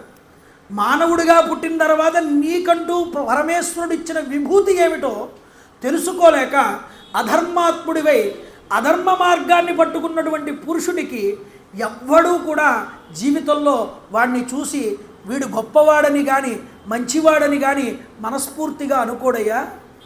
నీకు పదవి ఉండవచ్చు, నీకు ధనం ఉండవచ్చు, అది నీ చేతిలో ఉన్నంత వరకు నీకు తల ఒగ్గేవాళ్ళు ఉంటారు నీ అవసరార్థమై. కానీ ఒక్కసారి నీ అవసరం తీరిపోతే కుక్క కన్నా హీనంగా చూస్తారు నిన్నన్న విషయం ఇక్కడ ఇంద్రజిత్తు యొక్క చావులో మనకి స్పష్టంగా కనిపిస్తుంది. కాబట్టి గుర్తుపెట్టుకోండి అయ్యా, జీవితం బ్రతకడం గొప్ప, చచ్చిపోవడం అనేటటువంటిది నీ చేతుల్లో ఉండదు. బ్రతకడం ఎలా బ్రతికావో నీ చావు అంత గొప్పగా ఉంటుంది. నీ బ్రతుకులోనే నీ చావు గొప్పతనం అంతా ఉంటుందన్న విషయాన్ని గుర్తుపెట్టుకోవాలి. తర్వాత ఒక్కసారి పడిపోయిన తర్వాత నీ యొక్క జీవితం అన్నది, నువ్వు బ్రతికిన జీవితం ఏమిటో జనులు నీ వైపు తిరిగి ఈ వైపు చూపించేటటువంటి మాట వల్ల, వాళ్ళు మాట్లాడుకునే విధానం వల్ల నీ జీవితం ఆధారపడి ఉంటుంది. కాబట్టి దేవతలు, వానరులు అందరూ కూడా ఆనందించారు ఈ సన్నివేశాన్ని చూసి. దీన్ని ఇప్పటికీ మనం కథలుగా చెప్పుకుని ఆనందిస్తున్నాము అంటే వాళ్ళు చేసినటువంటి దుష్కృత్యాలు అన్నీ ఇన్ని కావు. కాబట్టి దుష్కృత్యాలు చేసిన వాడికి ఎన్నటికీ రోజు ఉండదండి. గుర్తుపెట్టుకో, ఏదో బతికేస్తున్నాం హాయిగా అనుకుంటాడు, కానీ ఈ చేసిన పాపమంతా ఎప్పటికైనా అనుభవించి తీరవలసిందే. అది అనుభవైకమైన వైద్యమైనప్పుడు, అనుభవైకంగా వచ్చినప్పుడు అప్పుడు బాధపడతాడు. బాధపడినా ప్రయోజనం ఉంది. రావణాసురుడు లాంటి వాడైతే అప్పుడు కూడా బాధపడలేదు. రావణాసురుడి జీవితం, అతడి కొడుకు యొక్క జీవితం మనందరికీ కూడా ఎలా బ్రతకాలి బ్రతుకనేటటువంటిది చూపిస్తుంది. ఈరోజు ఈ గొప్పదైనటువంటి ఆఖ్యాయిక ద్వారా రాముడి దగ్గరికి వెళ్ళారు వీళ్ళందరూ. రాముడికి నమస్కారం చేశారు. అయ్యా, ఇంద్రుడి పక్కన ఉన్నటువంటి బృహస్పతిలాగా నిలబడ్డాట లక్ష్మణుడు వెళ్ళి ఇంద్రజిత్తు సంహరించబడినటువంటి తీరునంతటినీ కూడా విభీషణుడు వివరించాడు రామచంద్ర ప్రభువుకి. ఆ శుభవార్త విని రామచంద్ర ప్రభు పులకిత గాత్రుడై సోదరుణ్ణి అభినందిస్తూ లక్ష్మణుణ్ణి ఆ యొక్క ఇంద్రజిత్తు సంహారంతో రావణ సంహారం కూడా అయినట్టే అని ప్రశంసించాడు. కౌగిలించుకున్నాడు తమ్ముణ్ణి, ప్రేమగా శిరస్సు మీద ముద్దు పెట్టుకున్నాడు. సిగ్గుపడుతున్నటువంటి ఆ యొక్క లక్ష్మణుణ్ణి బలవంతంగా శ్రీరాముడు తన ఒడిలో కూర్చోబెట్టుకున్నట్టండి. చూసారా తమ్ముడి మీద ఎంతటి ప్రేమో ఆ యొక్క రామచంద్ర ప్రభువుకి. ఎంత కష్టపడిపోయావురా తండ్రి, నా కోసం ఈ ఒక్కడివి ఇంత కష్టపడి 3 పగళ్ళు 3 రాత్రులు విడిచిపెట్టకుండా యుద్ధం చేశావా? చాలా అలిసిపోయావురా నాయన, ఎంత అలిసిపోయావు, నా కోసం చేశావా అంటే కదంచిత్ ఉపకారేణ కృతేన ఏకేన తుష్యతి.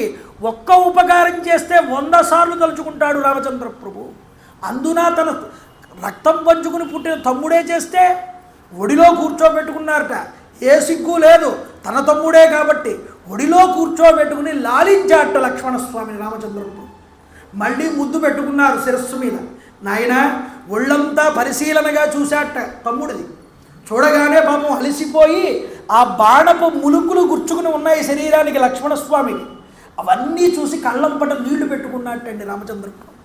నా తమ్ముడు ఇంతగా కష్టపడ్డాడు, నా గురించి శరీరం అంతా దెబ్బలు తిని వచ్చాడు, ఈరోజు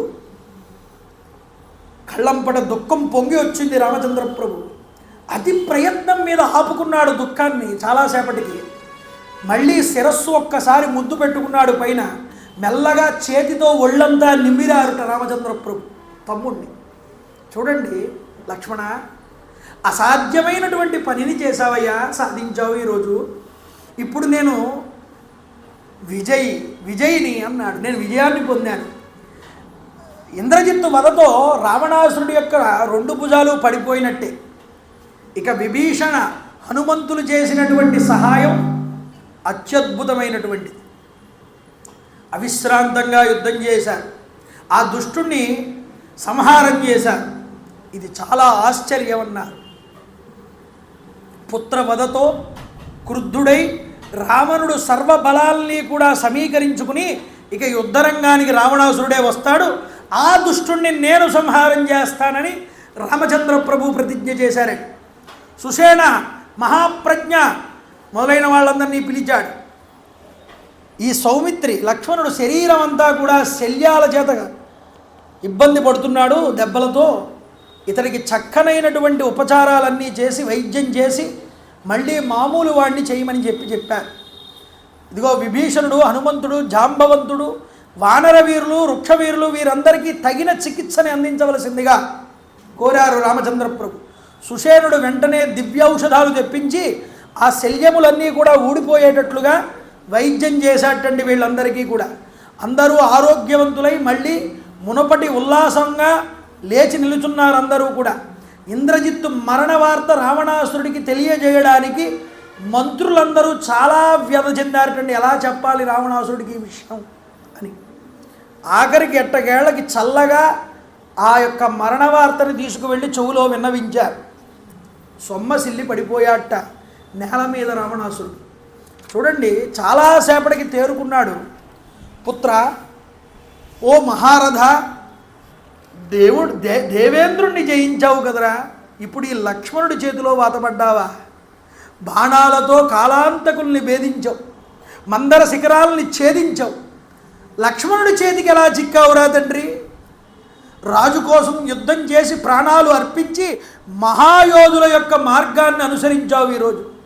తండ్రి, నీ మరణ వార్త విని దిక్పాలకులు, దేవతలు, ఋషులు ఈరోజు హాయిగా నిర్భయంగా ఆనందంగా నిద్రపోతారు, ఆనందిస్తారు. వాళ్ళు చక్కగా పార్టీలు చేసుకుంటారు ఈరోజు. వీడికి తెలుసు ఆ విషయం.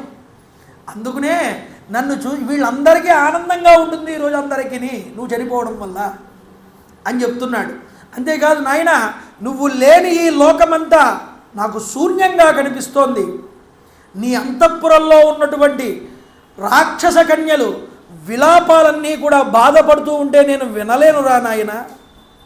యువరాజ్యానికి అర్హుడివి, లంకను, రాక్షసుల్ని, తల్లిని, భార్యని, నన్ను విడిచిపెట్టి ఎక్కడికి వెళ్ళిపోయావు?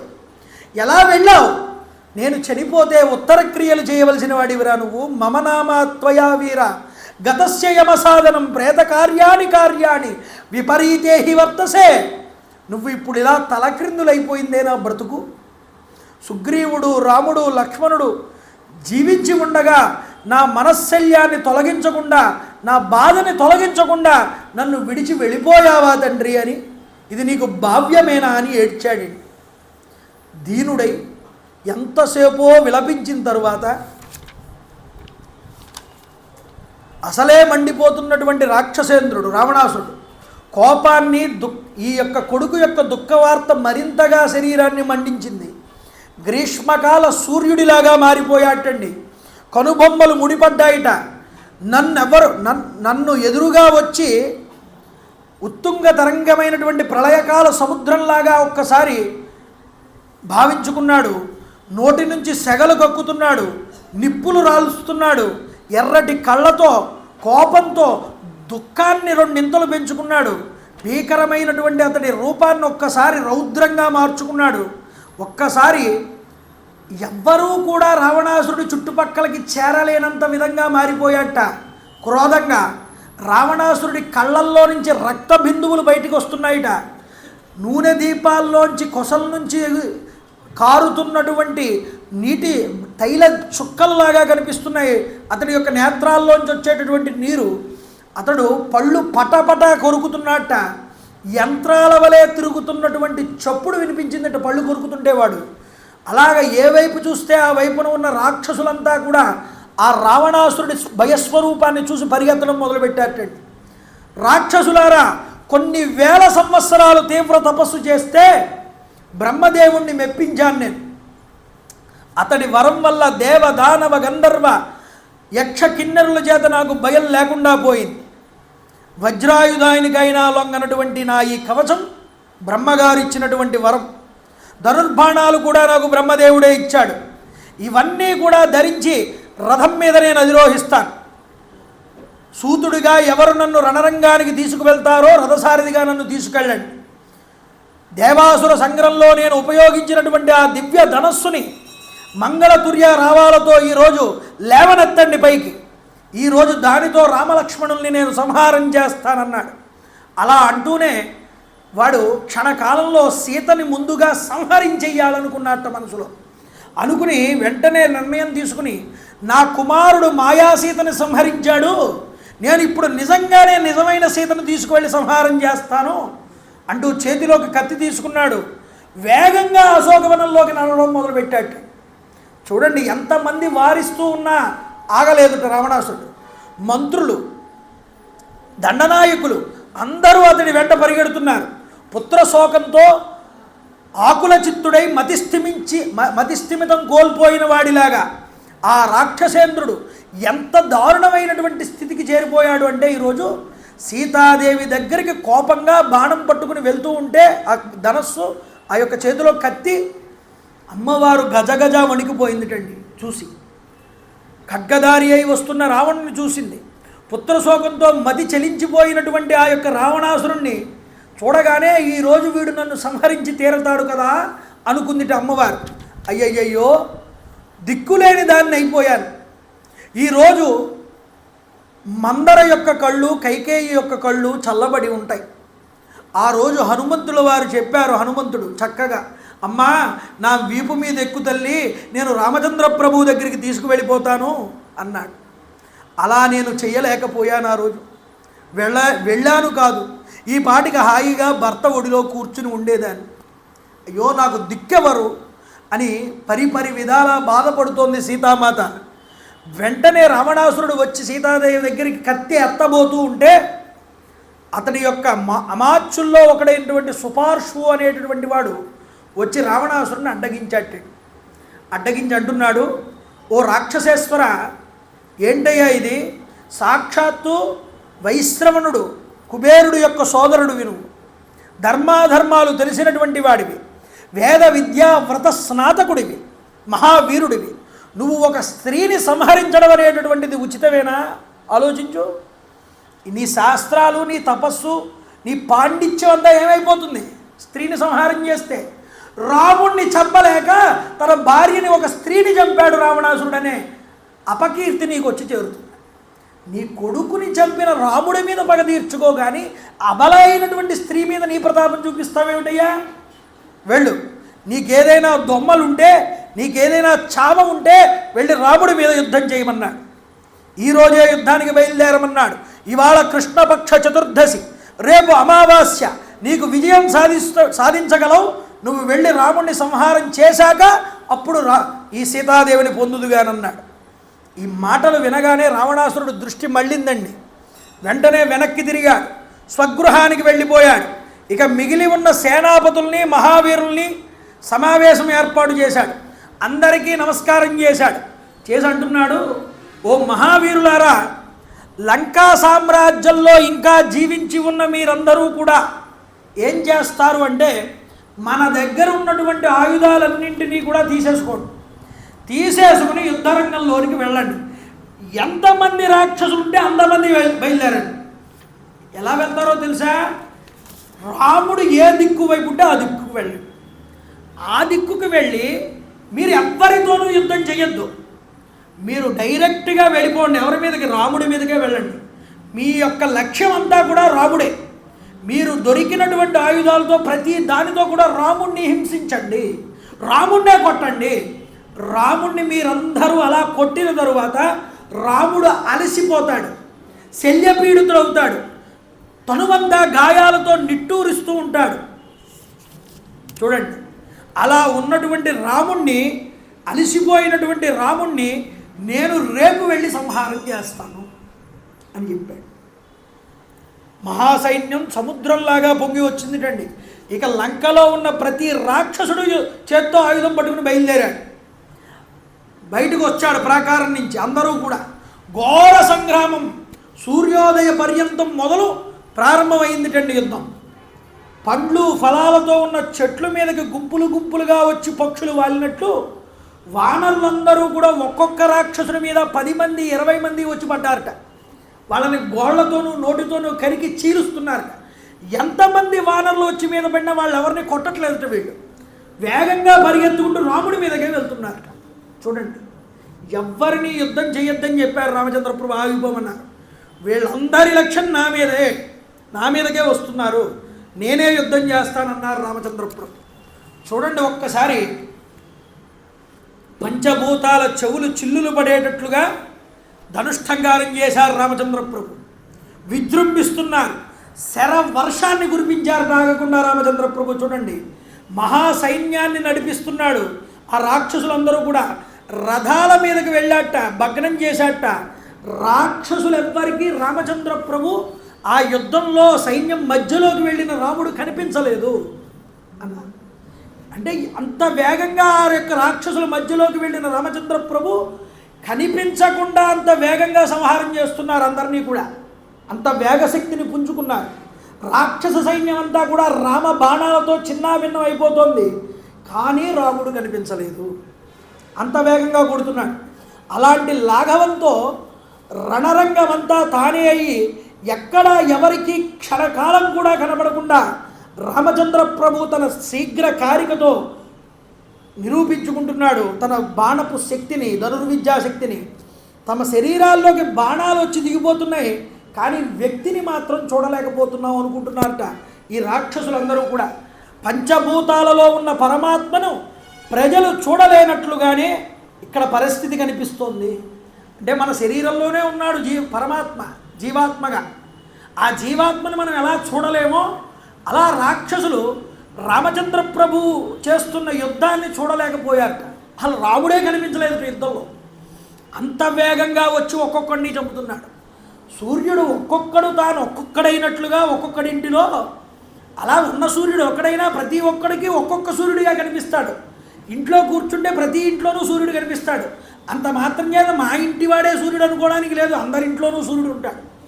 అలాగా ఈరోజు రామచంద్ర ప్రభు ప్రతి ఒక్కడికి ఒక్కొక్కడు తానే కనిపిస్తున్నట్ట, ఒక్కొక్కడిని వధించేస్తున్నట్ట. అలా కనిపించాడు రామచంద్ర ప్రభు. నిజానికి రామభద్ర దీక్షితులు వారు అంటారు, రామకర్ణ రసాయనం అనేటటువంటి గ్రంథం రాశారు. ఆయన అంటాడు అందులో, ఈ రాముడు చేసినటువంటి యుద్ధం ఎలా జరిగింది ఈ యొక్క యుద్ధకాండలో అంటే చాలా నిశ్శబ్దంగా జరిగింది అన్నాడు. ఎందుకు నిశ్శబ్దంగా జరగడం? అదే శబ్దం రాలేదా అంటే కాదుటండి. రాముడి యొక్క ధనస్సు చాలా గొప్పదైనటువంటి ధనస్సు.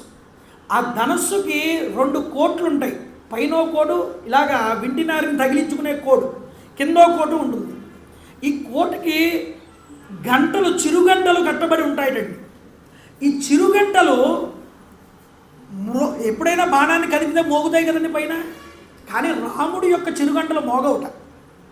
ఎందుకు మోగవుట అంటే ఆ చిరుగంట మోగాలి అంటే దానికి ఒక లెక్క ఉంది అన్నాడు రామభద్ర దీక్షితులు వారు.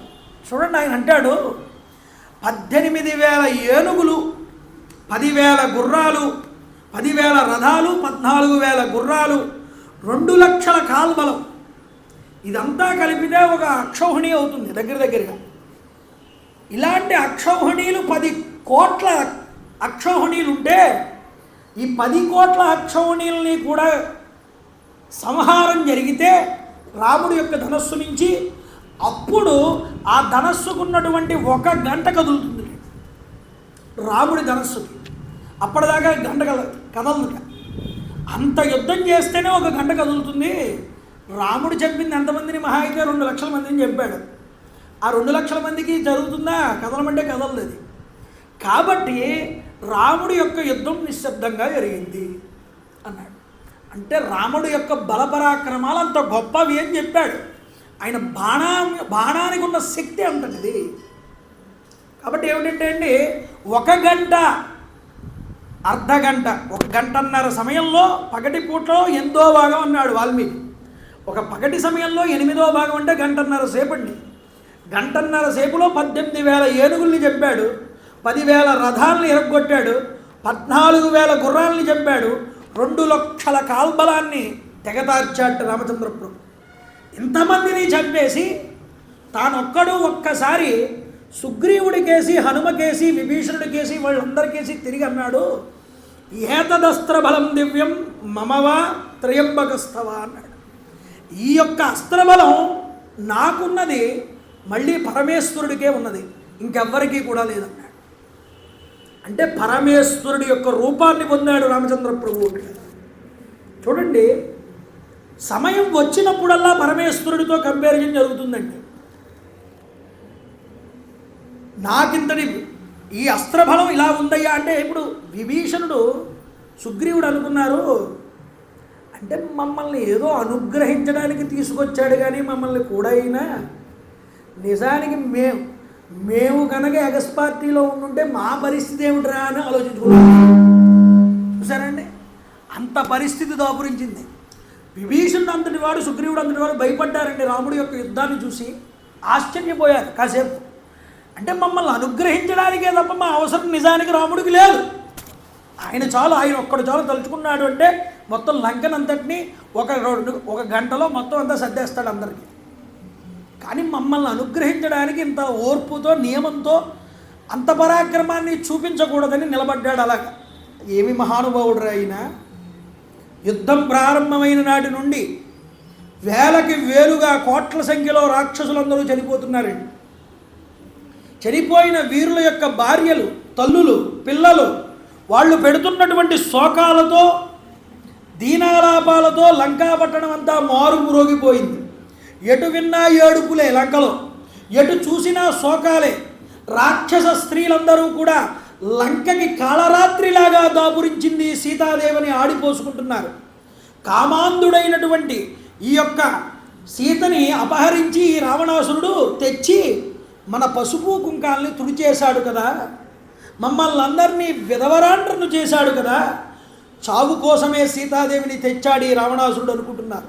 వదాయ సీత సనీత సా నీత దశగ్రీవేణ రక్షస నచ సీతాం దశగ్రీవ ప్రాప్నోతి జనకాత్మజాం వైదేహీం ప్రార్థయానంతాం విరాధం ప్రేక్షరాక్షసం హతమేకేన రామేణ పర్యాప్తం తన్నిదర్శనం.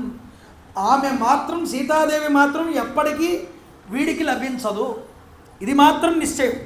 అంతేకాదు, ఈ సీతాదేవిని ఇలా కోరే విరాధుడు అనేటటువంటి వాడు రాముడి చేతిలో నిహతుడయ్యాడు.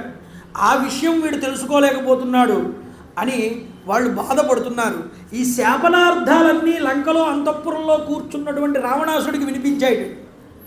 వాడు దారుణంగా విలపిస్తున్నటువంటి ఈ రాక్షస స్త్రీలందరినీ కూడా చూశాడు. ఒక నిట్టూర్పు విడిచిపెట్టి ఆలోచించాడు. క్రింద పెదవి దంతాలతో కొరికి పట్టుకున్నాడు. బాధగా, క్రోధంగా చూస్తున్నాడు. ఎర్రటి నేత్రాలతో రావణాసురుడు చూస్తున్న చూపులకి రాక్షసులు ఎవరు రావణాసురుడిని చూడలేకపోతున్నారు. వెంటనే అంటున్నాడు, ఒరే మహోదర, మహాపార్శ్వ, విరూపాక్షులారా, సర్వ సైన్యంతో సన్నద్ధమవ్వండి. లంకలో ఇంకా మిగిలిన రాక్షసులు ఎవరైనా ఉంటే ప్రతి ఇంటిలోకి వెళ్ళండి, వెతకండి, వాళ్ళని బలవంతంగా అయినా లాక్కుని తీసుకురండి, యుద్ధానికి తరలించండి అని రావణాజ్ఞ వినడంతోనే రాక్షస వీరులందరూ ఇల్లు కూడా గాలించారు. సర్వ రాక్షసుల్ని కూడా సమీకరించుకున్నారు. మహోదర మహోపార్శ్వ విరూపాక్షులు రథారూఢులై ముందరికి కొద్దిగా మిగిలిన సైన్యాన్ని వెంట పెట్టుకుని ముందరికి కదులుతున్నారు. చెప్తున్నాడు రావణాసురుడు, ఈరోజు నా బాణాలతో ఆకాశం అంతా ఆవరించబడుతుంది, కపి కళేబరాలతో నేలంతా నిండిపోతుంది, వృక్షవీరుల యొక్క రక్తంతో చనిపోయిన రాక్షస వీరులకి తర్పణాలు విడిచిపెడతాను, నా సోదరుల్ని నా పుత్రుల్ని సంహరించినటువంటి రామలక్ష్మణుల్ని సంహరించి ప్రతీకారం తీర్చుకుంటాను. ఇలా వీరోచితంగా మాట్లాడుతూ రావణాసురుడు రథాన్నెక్కాడు, రణరంగానికి బయలుదేరుతున్నాడు. ఈ సమయంలో రావణాసురుడికి చాలా దుశ్శకునాలు కనిపించాయి. అంటే ఈ దుశ్శకునాలు కనిపిస్తే ఇంక వీడు తిరిగి ఇంట్లోకి రాడు అని అర్థం అండి. కాబట్టి దుశ్శకునాలు కనిపించాయి. ఆకాశంలో రక్తవర్షం కురిసిందిటండి వీడు వెళ్ళేటప్పుడు. రథం కట్టిబడినటువంటి గుర్రాలు తొట్రుపాటు చెందాయి. ధ్వజాగ్రం మీద గ్రద్ద వచ్చి వాలింది.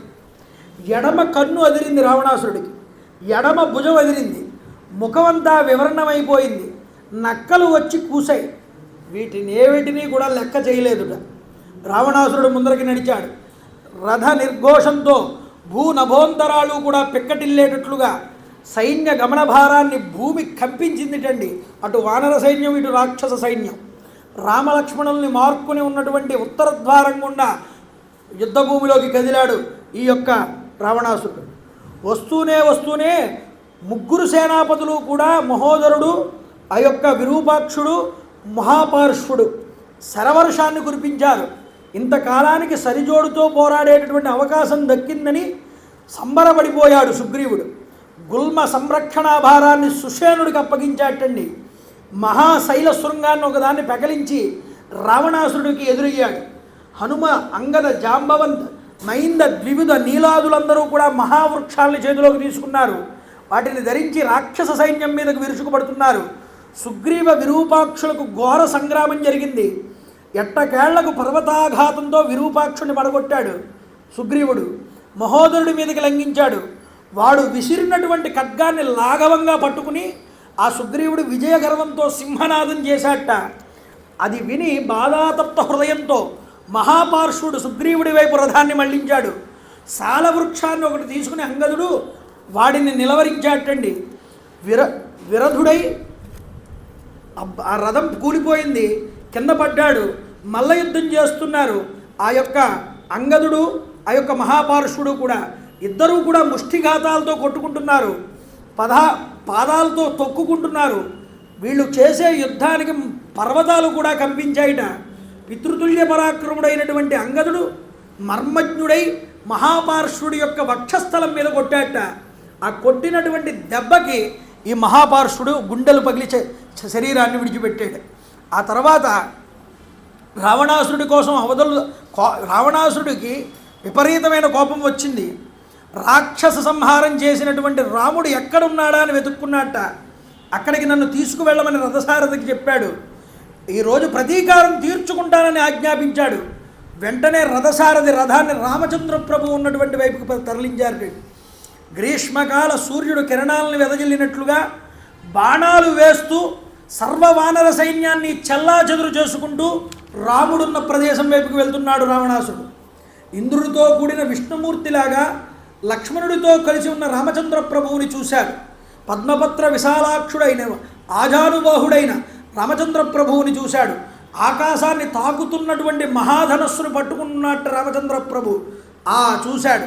రణభగ్నుడై గాయాలతో తిరిగి వస్తున్న వానరవీరుల్ని, వారి వెనక రథారుడై తనకు ఎదురొస్తున్నటువంటి దశకంధరుణ్ణి చూశాడు.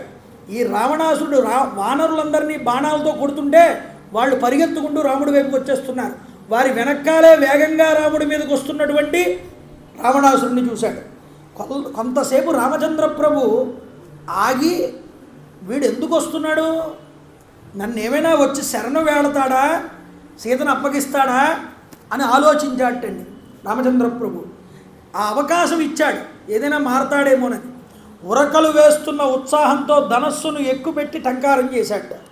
లక్ష్మణుడు కూడా సన్నద్ధమయ్యాడు యుద్ధం చేయడానికి. వారిద్దరికీ కూడా మళ్ళీ మామూలుగానే యుద్ధం ప్రారంభమైంది. చూడండి, సూర్యచంద్రుల ఎదుట రాహువులాగా కనిపిస్తున్నాడు రావణాసురుడు. ఇలా కనిపిస్తూ ఉండగా యుద్ధం చేద్దామనే ఉత్సాహంతో లక్ష్మణుడు ముందుగా శరవర్షం కురిపించాడు. లక్ష్మణుడు వేసిన బాణాలన్నీ రావణాసురుడు మధ్యలోనే ధ్వంసం చేశాట. అతన్ని దాటి వచ్చి సుస్థిరంగా పర్వతోపమంగా నిలబడినటువంటి రామభద్రుడి వైపు వెళ్ళాడు. ఎందుకంటే లక్ష్మణుని కూడా ఉపేక్షించేశాడు. ఇంకా రాముడితోనే యుద్ధం నాకు అనుకుంటున్నాడు. వర్షాకాల మేఘం జలధారలతో కులపర్వతాన్ని ముంచెత్తినట్లుగా బాణాలతో రాముడిని ముంచెత్తేట. రాముడు అన్నింటినీ కూడా సులువుగా ఖండించేశాడు. ఇరువురి మధ్య యమాంతకులైనటువంటి వీళ్ళిద్దరి మధ్య తీవ్రంగా పోరు జరుగుతోంది. పంచభూతాలు కూడా భయభ్రాంతులయ్యాయి వీళ్ళ యుద్ధాన్ని చూసి. రామచంద్ర ప్రభు రౌద్రాకారాన్ని పొందాడు. రౌద్రాకారాన్ని పొంది రౌద్రాస్త్రాన్ని ప్రయోగించాడు. అది బాణరూపాన్ని విడిచిపెట్టి 5 తలల పాముగా మారి బుసలు కొడుతూ రావణాసురుడి యొక్క పాలభాగాన్ని వెళ్ళి తగిలింది. తగిలిన వాడి యొక్క శక్తి ముందు ఈ యొక్క రౌద్రాస్త్రం ఏమీ చేయలేకపోయింది రావణాసురుడు. చూడండి, పాతాళంలోకి దూరిపోయింది. రావణాసురుడిని ఏమీ చేయలేక ఆ అస్త్రం. వీళ్ళిద్దరూ ప్రయోగించుకుంటున్న అస్త్రాలు సింహ, వ్యాఘ్ర, కంక, కాక, గృద్ర, సేన, సృగ ముఖాలతో వానర రాక్షసులందరినీ కూడా భయకంపితుల్ని చేస్తున్నాయి. అందరూ కూడా యుద్ధం చేయడం ఆపేశారటండి. ఆ మహావీరులందరూ కూడా నేర్పుగా రాముడు చేస్తున్న యుద్ధాన్ని, రావణాసురుడు చేస్తున్నటువంటి యుద్ధాన్ని చూస్తున్నారు.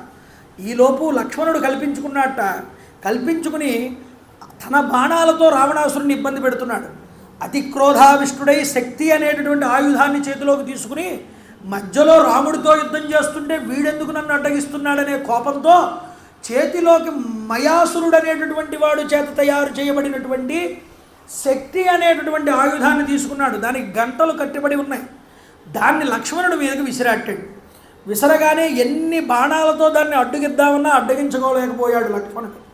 మళ్ళీ ఆ శక్తి అనే ఆయుధం వచ్చి హృదయంలోకి దిగింది. వెనక వైపు నుంచి వచ్చి భూమిలోకి గుచ్చుకుంది. అలా గాలిలోనే అలా ఉండిపోయాడు లక్ష్మణుడు హృదయంలోంచి దిగినటువంటి ఈ శక్తి యొక్క ఆయుధం వల్ల. చూడండి, క్షణకాలం రామచంద్ర ప్రభు నిర్వీర్యుడు అయిపోయాటండి. కళ్ళలో నీళ్లు తిరిగాయి. మళ్ళీ తేరుకుని కాసేపటికి ఇది విషాదం పొందవలసిన సమయం కాదని నిశ్చయించుకుని ప్రేమగా సోదరుణ్ణి ఒకసారి చేతితో స్పృశించాట.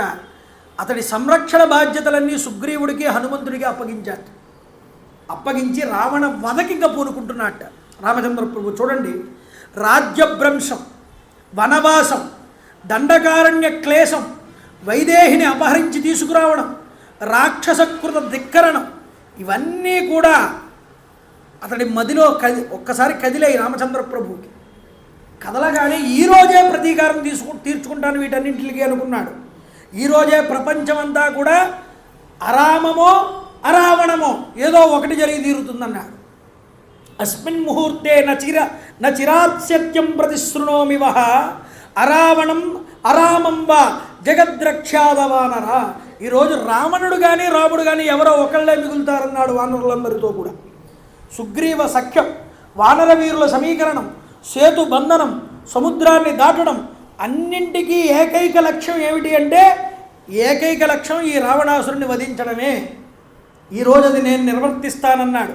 నా కంటబడినటువంటి ఈ రావణాసురుడు ఇక జీవించి ఉండడానికి వీలు లేదన్నాడు.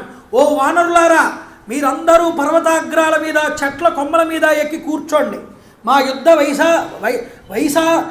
యొక్క యుద్ధ కౌశల్యాన్ని ఒక్కసారి మీరు తిలకించండి అన్నాడు. రాముడిని, రామతత్వాన్ని, ఈ రెండింటినీ ఈరోజు మీరు చూస్తారన్నాడు. అద్య వశ్యస్తు రామస్య రామత్వం మమ సంయుగే. రామతత్వం అంటే, రామత్వం అంటే ఏమిటో మీరు చూస్తారు ఈరోజుని అందరికీ కూడా చెప్పాడు. ఇలా ప్రతిజ్ఞ చేసి సత్యపరాక్రమవంతుడై రాముడు నిశితమైనటువంటి బాణాలతో రావణాసురుడికి ఊపిరి సలపకుండా యుద్ధం చేశాటండి. బాణాల మీద బాణాలు వేసి హింసించాడు. అతడికి ఊపిరి కూడా ఆడలేదు. ప్రళయ జంఝా మారుతల్లాగా నిలవలేక రావణుడు మేఘశకలంలాగా చెదిరిపోయి వెంటనే అక్కడి నుంచి వెనక్కి తిరిగి రథాన్ని వెనక్కి తిప్పేశాట. రావణాసురుడు అలసిపోతున్నట్లుగా గమనించాడు. ఈలోపు రామచంద్ర ప్రభు వెనక్కి వెళ్ళిపోతున్న రావణాసురుడిని చూసి తన తమ్ముడైనటువంటి లక్ష్మణుడి దగ్గరికి వచ్చాట పరిగెత్తుకుని. చూడండి, స్పృహ కోల్పోయి నెత్తురు ఓడుతోంది. నిశ్చలంగా పడి ఉన్నటువంటి సోదరుణ్ణి చూశాడు. దుఃఖం ఆపుకోలేకపోయాడు రామచంద్ర ప్రభు. తన పరాక్రమాన్ని నిందించుకున్నాడు. నా 6వ ప్రాణం, బహిప్రాణం, ఈ లక్ష్మణుడే లేకపోతే నాకు ఈ ప్రాణాలు ఎందుకు అనుకున్నాడు, ఈ యుద్ధం ఎందుకు అనుకున్నాడు, నాకు సీత ఎందుకు, ఈ రాజ్యం ఎందుకు. కింద పడి దొల్లాడేటండి యుద్ధభూమిలో, మట్టిలో, తన తమ్ముడి కోసం రామచంద్ర ప్రభు. దేశే దేశే కళత్రాణి దేశే దేశే చ బాంధవ తంతుదేశం నపశ్యామి ఎత్ర భ్రాతా సహోదర. ఎక్కడికి వెళ్ళినా భార్య దొరుకుతుంది. దేశే దేశే చ బాంధవ, ఎక్కడికి వెళ్ళినా బంధువులు దొరుకుతారు. ఒక తల్లి కడుపున రక్తం పంచుకుని పుట్టిన సోదరుడిని రమ్మనంటే కొనుక్కుందామన్నా దొరకమన్నా ఎక్కడ దొరుకుతారయ్యా లక్ష్మణ. పట్టరాని దుఃఖావేశంతో విలపిస్తున్న రామచంద్ర ప్రభువుని ఓదారుస్తున్నాడు సుషేనుడు. మహాత్మా, లక్ష్మణుడు జీవించే ఉన్నాడయ్యా. ముఖంలో కాంతి వైదొలగలేదు, అరచేతులు ఎర్రగా ఉన్నాయి. అందుచేత కంగారు పడవలసినటువంటి ఏమీ పని లేదు. అదిగో హనుమంతుడిని ఒక్కసారి పిలిచి, మొన్నొకసారి జాంబవంతుడు చెప్పగా ఔషధీ పర్వతాన్ని వెళ్ళి తీసుకొచ్చాడు కదా, ఇప్పుడు మళ్ళీ వెళ్ళి ఆ విశల్యకరణి అనే ఔషధిని త్వరగా తీసుకురమ్మని చెప్పండి. ఆంజనేయుడు మనోజవంతో ఒక్కసారి వెళ్ళి ఆ యొక్క కనుక ఔషధిని కనుక తీసుకువస్తే మనం లక్ష్మణస్వామిని బతికించుకోవచ్చు. వెంటనే ఆకాశంలోకి ఎగిరారట స్వామి హనుమ. సముద్రాన్ని దాటారు, మళ్ళీ హిమవత్పర్వత ప్రాంతం దగ్గరికి వెళ్ళారు వేగంగా. ఆ ఔషధాన్ని వెతికారు, మళ్ళీ కనిపించలేదు, తికమకపడ్డాడు. వట్టి చేతులతో వెళ్ళడం ఇష్టం లేక మళ్ళీ ఇదివరకుట్లాగే మహాపర్వతాన్ని అంతటినీ పెకిలించాటండి చేత్తో. పెకిలించి తీసుకొస్తున్నాడు. తీసుకొచ్చి సుషేనుడు ముందు తీసుకొచ్చి పెట్టాడు. అతడు పైకెక్కి కొండ మీదకి ప్రత్యేకంగా కనిపించినటువంటి ఆ చంద్రద్రోణ లతని ఏరి ఆ విశల్యకరణి అనేటటువంటి ఔషధిని పట్టుకున్నట్ట. పట్టుకుని కిందకు వచ్చి లక్ష్మణస్వామి ముక్కు దగ్గర చూపెట్టాడు తీసుకువచ్చి వాసన. అంతే, పూర్వమైనటువంటి ఆరోగ్యం మళ్ళీ వచ్చేసింది లక్ష్మణస్వామికి. లేచి కూర్చున్నాడు. అందరూ కూడా జయ జయధ్వానాలు చేశారు. జై శ్రీరామ్, జై హనుమ అంటున్నారు అందరూ కూడా. వెంటనే సోదరా అని ఆనందించి రామచంద్ర ప్రభు ఆ యొక్క లక్ష్మణుడిని కౌగిలించుకున్నారట. ఆ క్షణంలో ఎందుకో ఏమో తెలియనటువంటి ఒక నైరాస్యాన్ని పొందాడు రామచంద్ర ప్రభు ఆ లక్ష్మణస్వామిని కౌగిలించుకుని. అప్పుడు నిజంగా నువ్వు లేకపోతే నేను ఈ యుద్ధం చేసేవాడిని కాదేమోరా నాయన, నాకెవరితోనూ అవసరం లేదు, ఈరోజు మళ్ళీ నిన్ను దక్కించుకున్నాను అంటే స్వామి హనుమ చేశాడు నాకు ఈ ఉపకారం అనుకున్నాడు. లక్ష్మణుడు మళ్ళీ ఉత్సాహపరిచాడు అన్నగారిని. ఈ అన్నయ్య, ఇది బాధపడడానికి సమయం కాదు, ఈరోజు సూర్యాస్తమయం అయ్యేలోగా రావణాసురుడిని నువ్వు సంహరించాలి, ఇది నా కోరిక, నా ప్రార్థన అని అన్నగారి దగ్గర మాట తీసుకున్నాడు. ఇంతలో రావణాసురుడు మరొక నూతన రథాన్ని అధిరోహించి రెట్టించినటువంటి నూతన ఉత్సాహంతో రణభూమిలోకి వచ్చాటండి. రాముడితో మళ్ళీ తలబడ్డాడు. రాక్షసేంద్రుడు రథం మీద నిలబడ్డాడు, రాముడు నేల మీద నిలబడి యుద్ధం చేస్తున్నాడు. పైనుంచి దేవతలందరూ కూడా చూస్తున్నారు, దేవేంద్రుడు కూడా చూస్తున్నాడు. దేవేంద్రుడికి నచ్చలేదండి ఈ దృశ్యం. రావణాసురుడు యుద్ధం రథం మీద చేయడం ఏమిటి, రాముడు నేల మీద పడి యుద్ధం చేయడం ఏమిటి. మాతల్ని పిలిచాడు రథసారథిని, వెళ్ళు వేగంగా వెళ్ళి భూలోకానికి, రామచంద్ర ప్రభువుకి నేను చెప్పానని వెళ్ళి రథసారథ్యం చేయి, మన రథాన్ని తీసుకువెళ్ళన్నాడు. మాతలి వేగంగా రథాన్ని వేసుకుని భూలోకానికి వచ్చాటండి వేగంగా. వాళ్ళకి గేట్స్ ఉంటాయి, ఆ గేట్లోంచి రాగానే వితిన్ సెకండ్స్లో స్వర్గం నుంచి భూలోకానికి రాగలరు. ఆ టెక్నాలజీ అక్కడ ఉన్నది దేవతల్లో. వాళ్ళు వెంటనే రావాలనుకుంటే రాగలరు భూమి మీదకి. అంత వేగంతో కాంతి వేగం కన్నా వేగంగా రాగలిగిన శక్తులు వాళ్ళ దగ్గర ఉన్నాయి. మన దగ్గర ఉన్న టెక్నాలజీలు కాదండి, గుర్తుపెట్టుకోండి. కాబట్టి వెంటనే మాతలి అక్కడ మొదలుపడ్డాడు, ఇక్కడ దిగాడు. రామచంద్ర ప్రభువుకి నమస్కారం చేశాడు. అయ్యా, దేవేంద్రుడు పంపించాడు, మీకు రథసారథ్యం చేయమన్నాడన్నాడు. రాముడు భక్తితో ప్రదక్షిణ నమస్కారం చేశాడండి ఆ రథానికి, దేవేంద్రుడి యొక్క రథానికి. దాన్ని అధిరోహించాట. దాశరథి ప్రయోగిస్తున్న అస్త్రాలతో శస్త్రాలతో ఎదుర్కొంటూ సారథి అయినటువంటి మాతలి దివ్య రథాశ్వాలని రావణాసురుడికి ఎదురుగా పోనిస్తున్నాడు. రావణాసురుడిని తీవ్రంగా హింసించాట రామచంద్ర ప్రభు తన బాణాల చేత. ఆ వీర విజృంభణకు రామచంద్ర ప్రభు వెంటనే గొప్ప గొప్ప నిశితమైనటువంటి బాణాలన్నీ కూడా రావణాసురుడి మీద వేస్తుంటే రాహువు రామచంద్రుణ్ణి గ్రహిస్తున్నాడా అన్నట్లుగా కనిపిస్తోంది. వాడు కూడా వేస్తున్న బాణాలని రామచంద్ర ప్రభు ఎదుర్కోలేక చాలా వరకు తికమకపడుతున్నారట. అలాంటి బాణాలు వాడు కూడా వేస్తున్నట్ట. ఆ సమయంలో రావణాసురుడు ఎలా కనిపిస్తున్నాడు? 10 తలలతో ఉన్నాడు, 20 బాహువులతో ఉన్నాడు, ధనుర్ధారి అయి చేతిలో ధనస్సును పట్టుకుని మైనాక పర్వతంలాగా పర్వతాకారంలో కనిపిస్తున్నట్టు రావణాసురుడు. మామూలుగా ఏమీ లేడు. దశాహ్యో వింశతి భుజ ప్రగృహీతారసానన అదృశ్యత దశగ్రీవో మైనాక ఇవ పర్వత. నేను లేని సమయం చూసి నా భార్యని అపహరించినటువంటి ఈ దుర్మార్గుడి ఈ శరీరాన్ని ఈ పూట ఈ గ్రద్దలు కాకులు పీక్కు తినాలి అని సంకల్పం చేశారు రామచంద్ర ప్రభు. నా బాణాల వల్ల ఏర్పడిన గాయాల నుంచి ప్రవహించే రక్తాన్ని నక్కలు కుక్కలు త్రాగాలి అంటూ ఉత్సాహాన్ని ఉద్దీపింపజేసుకున్నారు. అర్ధచంద్రాకార బాణాలన్నింటినీ సంధించారు. చెవి దాకా నారి సారించి వదులుతున్నారు. సీతా ప్రాణ వల్లభుడు రామచంద్ర ప్రభు విక్రమించాడండి ఇవాళ రావణాసురుడి మీద. వానర మహావీరులందరూ శైల శృంగాల మీద ఎక్కి కూర్చున్నారు. రావణాసురుడు చేస్తున్న అల్లకల్లోలాన్ని చూస్తున్నారు. రాముడు ప్రయోగించే బాణ పరంపరని చూస్తున్నారు. ధనస్సు ఎక్కుపెట్టి బాణానికి తొడిగి విడిచిపెట్టే వ్యవధిని కూడా రామచంద్ర ప్రభు ఇవ్వట్లేదు రావణాసురుడికి. అలా యుద్ధం చేస్తున్నారు. ఇలా యుద్ధం చేస్తూ ఉండగా ఈ అవస్థను గమనించాట రావణాసురుడు యొక్క సారథి. అలసిపోతున్నాడు రావణాసురుడు అన్న విషయాన్ని గమనించాడు. మళ్ళీ వెంటనే రణరంగం నుంచి మళ్ళీ రథాన్ని దూరంగా తీసుకువెళ్ళగానే రామచంద్ర ప్రభుకి ఒకటి తర్వాత ఒకటి ఆ యొక్క అస్త్రములన్నీ గుర్తొచ్చేస్తున్నాయి ఆగకుండా. ఇక వీటిని సంహారం చెయ్యాలనేటటువంటి స్థితికి వెళ్ళిపోయాడు రామచంద్ర ప్రభు. శత్రువు చాలా దారుణంగా విజృంభించున్నాడు. ఆయనకి అస్త్రముల యొక్క మంత్రాలన్నీ వెంటనే గుర్తొచ్చేస్తున్నాయి. ఈ సమయంలో రాజు ఉంటే ఇబ్బంది పడిపోతాడని రథసారథి వెంటనే రావణాసురుడిని దూరంగా తీసుకుపోతే సూతస్థు రథసేతాస్య తవస్తం సమీక్షతం శనేర్యుద్ధాన సంభ్రాంతో రథం తస్యాపవాహయత్. నాకు అపకీర్తి తెచ్చావురా దుర్మార్గుడా అని తిట్టాట రథసారథిని రావణాసురుడు. కోపించాడు, దుర్భాషలన్నీ ఆడాడు. పిరికివాడిలాగా నన్ను ఇలా వెనక్కెందుకు తీసుకొచ్చావన్నాడు. నీ మేలు కోరియా ఇలా చేశానయ్యా స్వామి, కోప్పడబోకు, నువ్వు చాలా అలసిపోయి ఉన్నావు, శత్రువు విజృంభిస్తున్నాడు నీ మీద. ఒక అస్త్రం తర్వాత ఒక అస్త్రం గుర్తొచ్చేస్తోంది వెంటనే ఆయనకి. ఈ సమయంలో రథాశ్వాలు అలసిపోయి ఉన్నాయి, దెబ్బతిని ఉన్నాయి, ఒప్పుతున్నాయి. ఈ అపశకునాలన్నీ కనిపించాయి నాకు. ఇవన్నీ గమనించి ఇప్పుడు నువ్వు యుద్ధం చేయడం సబబు కాదని నిన్ను దూరంగా తీసుకొచ్చానన్నాడు.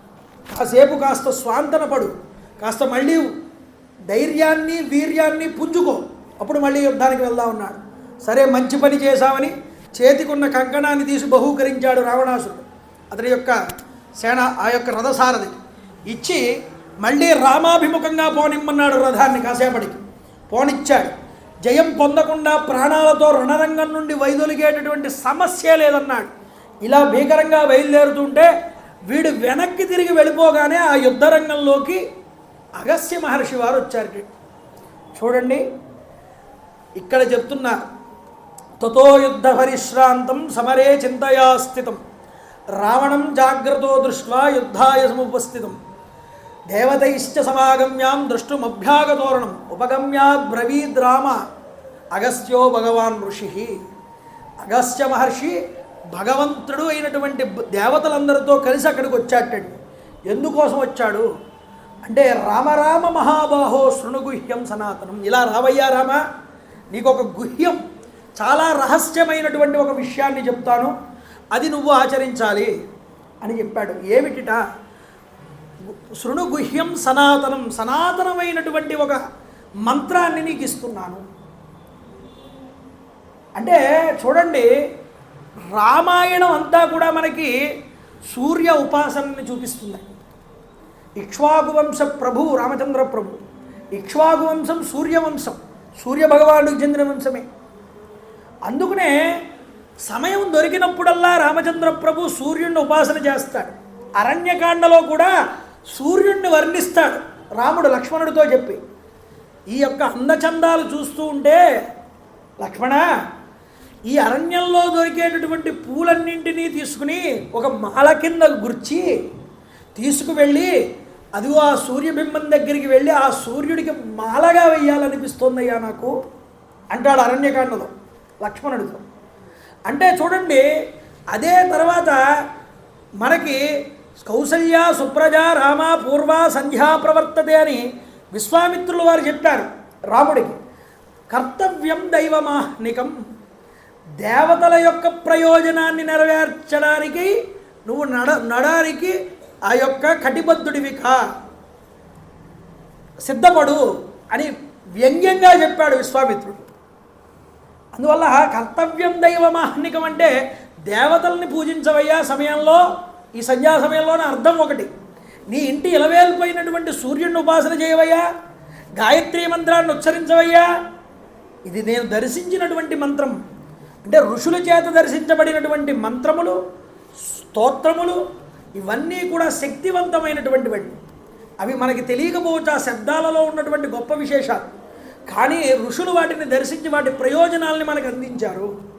అందుకనే సీతామాత కూడా ఆ యొక్క రాముడి యొక్క శరీరాన్ని, మాయా శరీరాన్ని చూసి భయపడితే విభీషణుడి భార్య శరమ వచ్చి ఓదార్చి, ఈ సమయంలో నువ్వు రామచంద్ర ప్రభు క్షేమం కోసం అదిగో ప్రత్యక్ష దైవం సూర్యభగవానుడు ఉన్నాడుగా, ఆయన్ని ఉపాసన చేయమ్మా మీ ఇంటి ఇలవేల్పు అని చెప్పిందా లేదా మొన్న?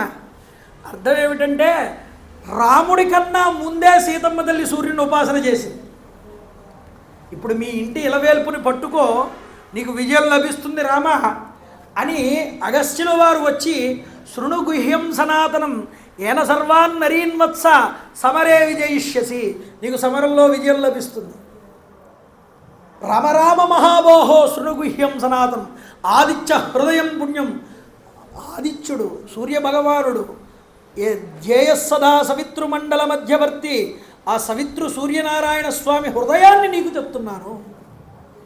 కాబట్టి ఆదిత్య హృదయం పుణ్యం సర్వశత్రు వినాశనం, ఇది నువ్వు చెప్పడం వల్ల నీ శత్రువులందరూ నశిస్తారయ్యా. అందుకనే యజ్ఞోపవీతం ధరించే అర్హత లేని వారు కూడా, స్త్రీలైనా ఇగతావర్ణం వారైనా, సాయం సంధ్యా సమయంలోనూ పూర్వ సంధ్యా సమయాల్లోనూ మాధ్యాహ్నిక సమయాల్లోనూ ఆదిత్య హృదయాన్ని కనుక చదివితే గాయత్రీ మంత్రాన్ని చెప్పినంతగా ఉపాసన చేసినంత శక్తి వాళ్ళకు వస్తుంది. అందువల్ల మేము గాయత్రీ మంత్రం మేము చేయలేకపోతున్నామని బాధపడక్కర్లేదు. ఒక్క ఆదిత్య హృదయాన్ని చదువుకుంటే వాల్మీకి మహర్షి మనకు అందించాడు. ఆ అగస్త్య మహర్షి చెప్పినటువంటి మంత్రాన్ని దర్శించి ఆయన మనకి రామాయణంలో అందించిన గొప్ప శక్తివంతమైన స్తోత్రం అండి ఇది.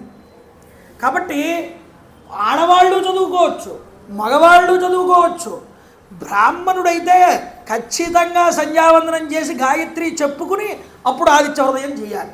మిగతా వారు ఒక్క ఆదిత్య హృదయం చేసినంత మాత్రం చేత గాయత్రిని ఉపాసన చేసినంత శక్తి కలుగుతుంది, ఆరోగ్యం కలుగుతుంది.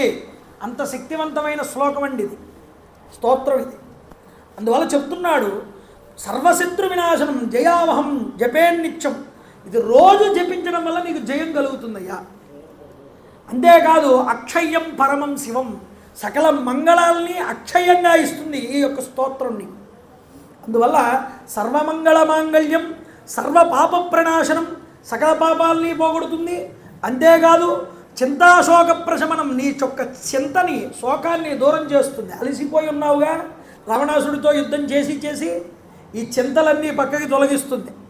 ఆయుర్వర్ధనముత్తమం, ఆయుష్ని వృద్ధి చేస్తుందయ్యా.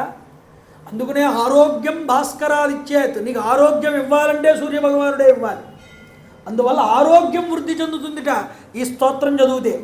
అంతేకాదు రశ్మిమంతం సముద్యంతం దేవాసుర నమస్కృతం, ఏ సూర్య భగవానుడు ఉదయాద్రి యందు ఉదయిస్తున్నాడో మనుష్యులే కాదు దేవతలు కూడా ఉదయిస్తున్నటువంటి సూర్య భగవాను చూసి నమస్కారం చేస్తారయ్యా. అందరి చేత నమస్కరించబడేటటువంటి సూర్య భగవానుడు కళ్ళ ఎదుట కనిపిస్తున్న సాక్షాత్తు దైవస్వరూపుడు. మన కళ్ళకి సాక్షాత్తుగా కనిపించే దైవాలు రెండేనండి, ఒకటి సూర్య భగవానుడు, రెండు అగ్నిహోత్రుడు. వీళ్ళిద్దరి వల్ల మనం సకల దేవతల్ని కూడా ఆరాధన చేయగలం.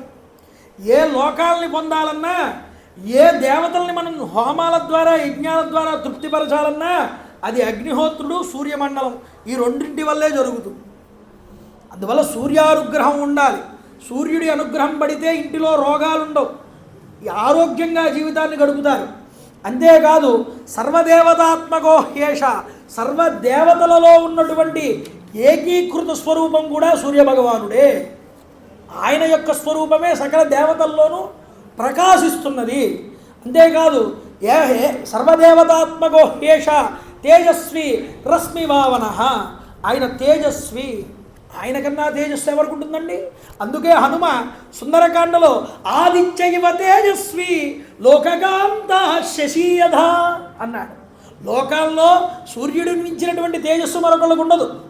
అలాంటి రామచంద్ర ప్రభు సూర్యవంశంలో పుట్టినవాడు కాబట్టి సూర్య తేజస్సుతో వెలుగొందుతున్నాడమ్మా అంటాడు. కాబట్టి అలాంటి తేజో సంపన్నుడు.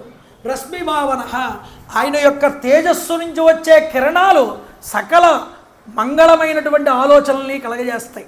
అందుకనే ఉదయం లేవగానే సూర్యుడికి నమస్కారం చేసి ఆయన ఎదురుగుండా కాసేపు కళ్ళు మూసుకుని ధ్యానం చేసుకుంటే చాలు, నీ బుద్ధి పరిపక్వత చెందుతుంది, నీ బుద్ధి ఆ సన్మార్గం వైపు నడుస్తుంది.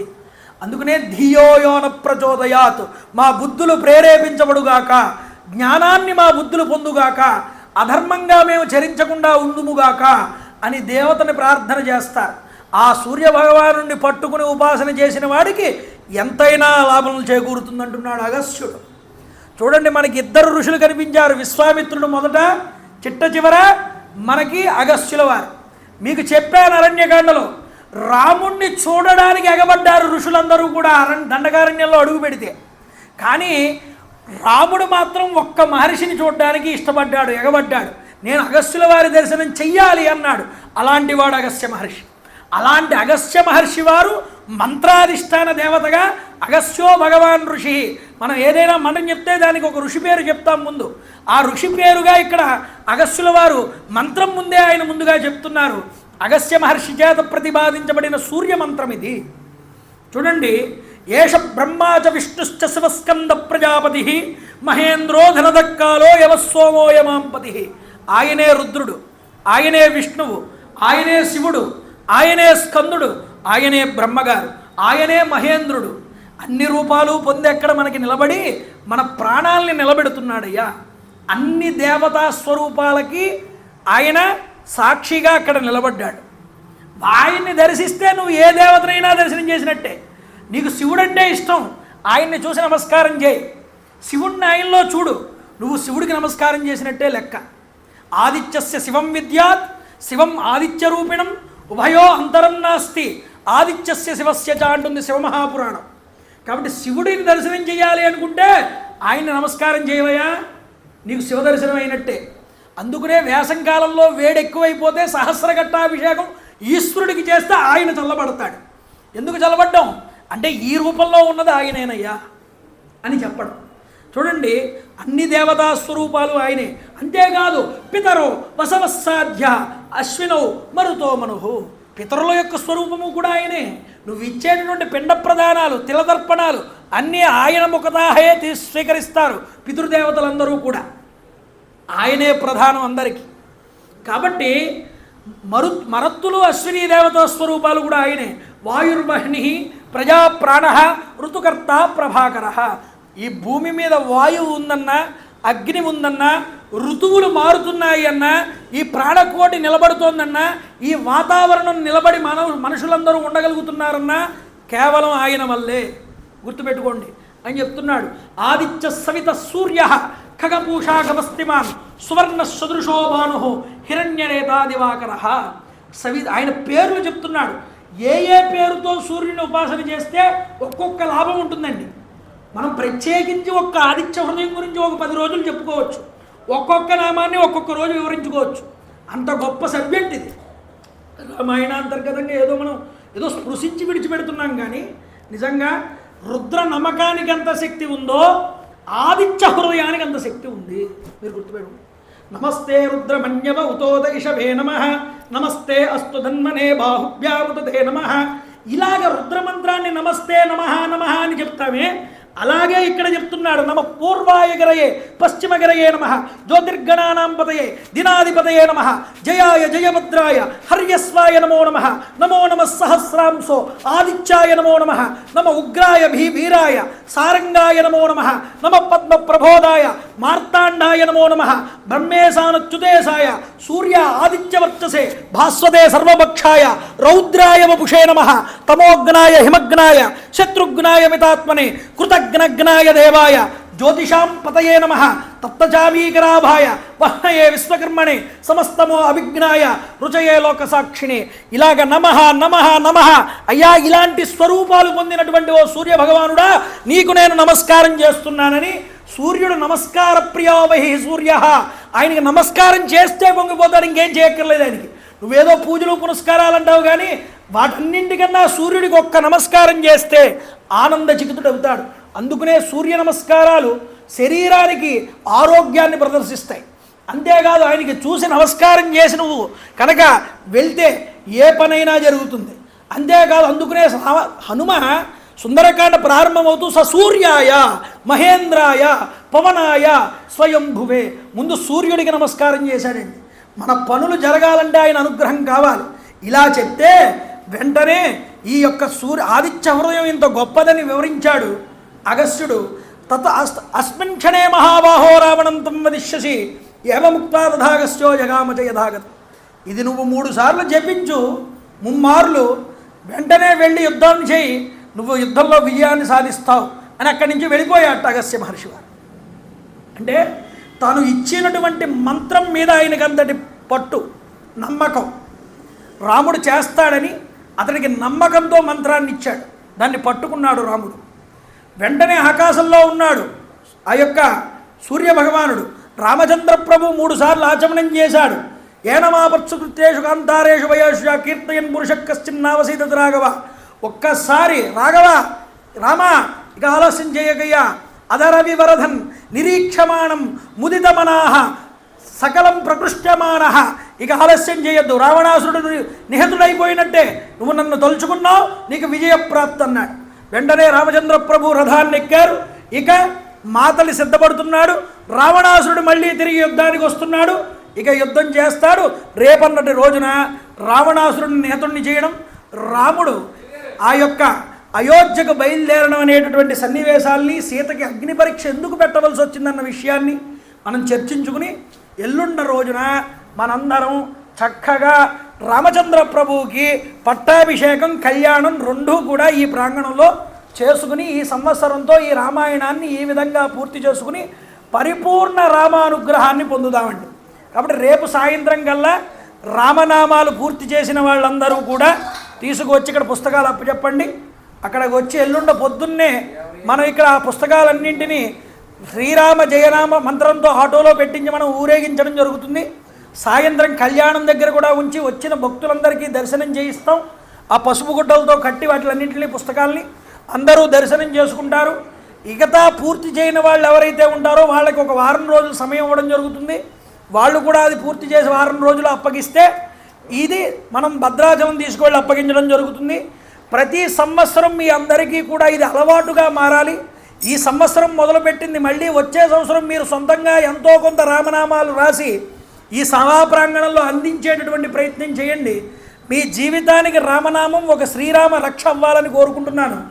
కాబట్టి తప్పకుండా రేపటితో మనకి కథాభాగం అంతా పూర్తయిపోతుంది. కాబట్టి రేపు సాయంత్రం ఈ యొక్క పుస్తకాలన్నింటినీ కమిటీ వారు కలెక్ట్ చేసుకుంటారు. తర్వాత ఎల్లుండ కళ్యాణంలో అందరము కూడా స్వామివారి కళ్యాణాన్ని, పట్టాభిషేక విశేషాలు చెప్పుకుని మనం ఈ యొక్క కార్యక్రమాలు పూర్తి చేసుకుందాం. నేను చెప్తాను, మీరందరూ కూడా చెప్పండి. శ్రీరామ జయ రామ జయ జయ రామ, శ్రీరామ జయ రామ జయ జయ రామ, శ్రీరామ జయ రామ జయ జయ రామ, రామ రామాయ నమః, రామ రామాయ నమః, రామ రామాయ నమః. జై శ్రీరామ్, జై శ్రీరామ్, జై శ్రీరామ్.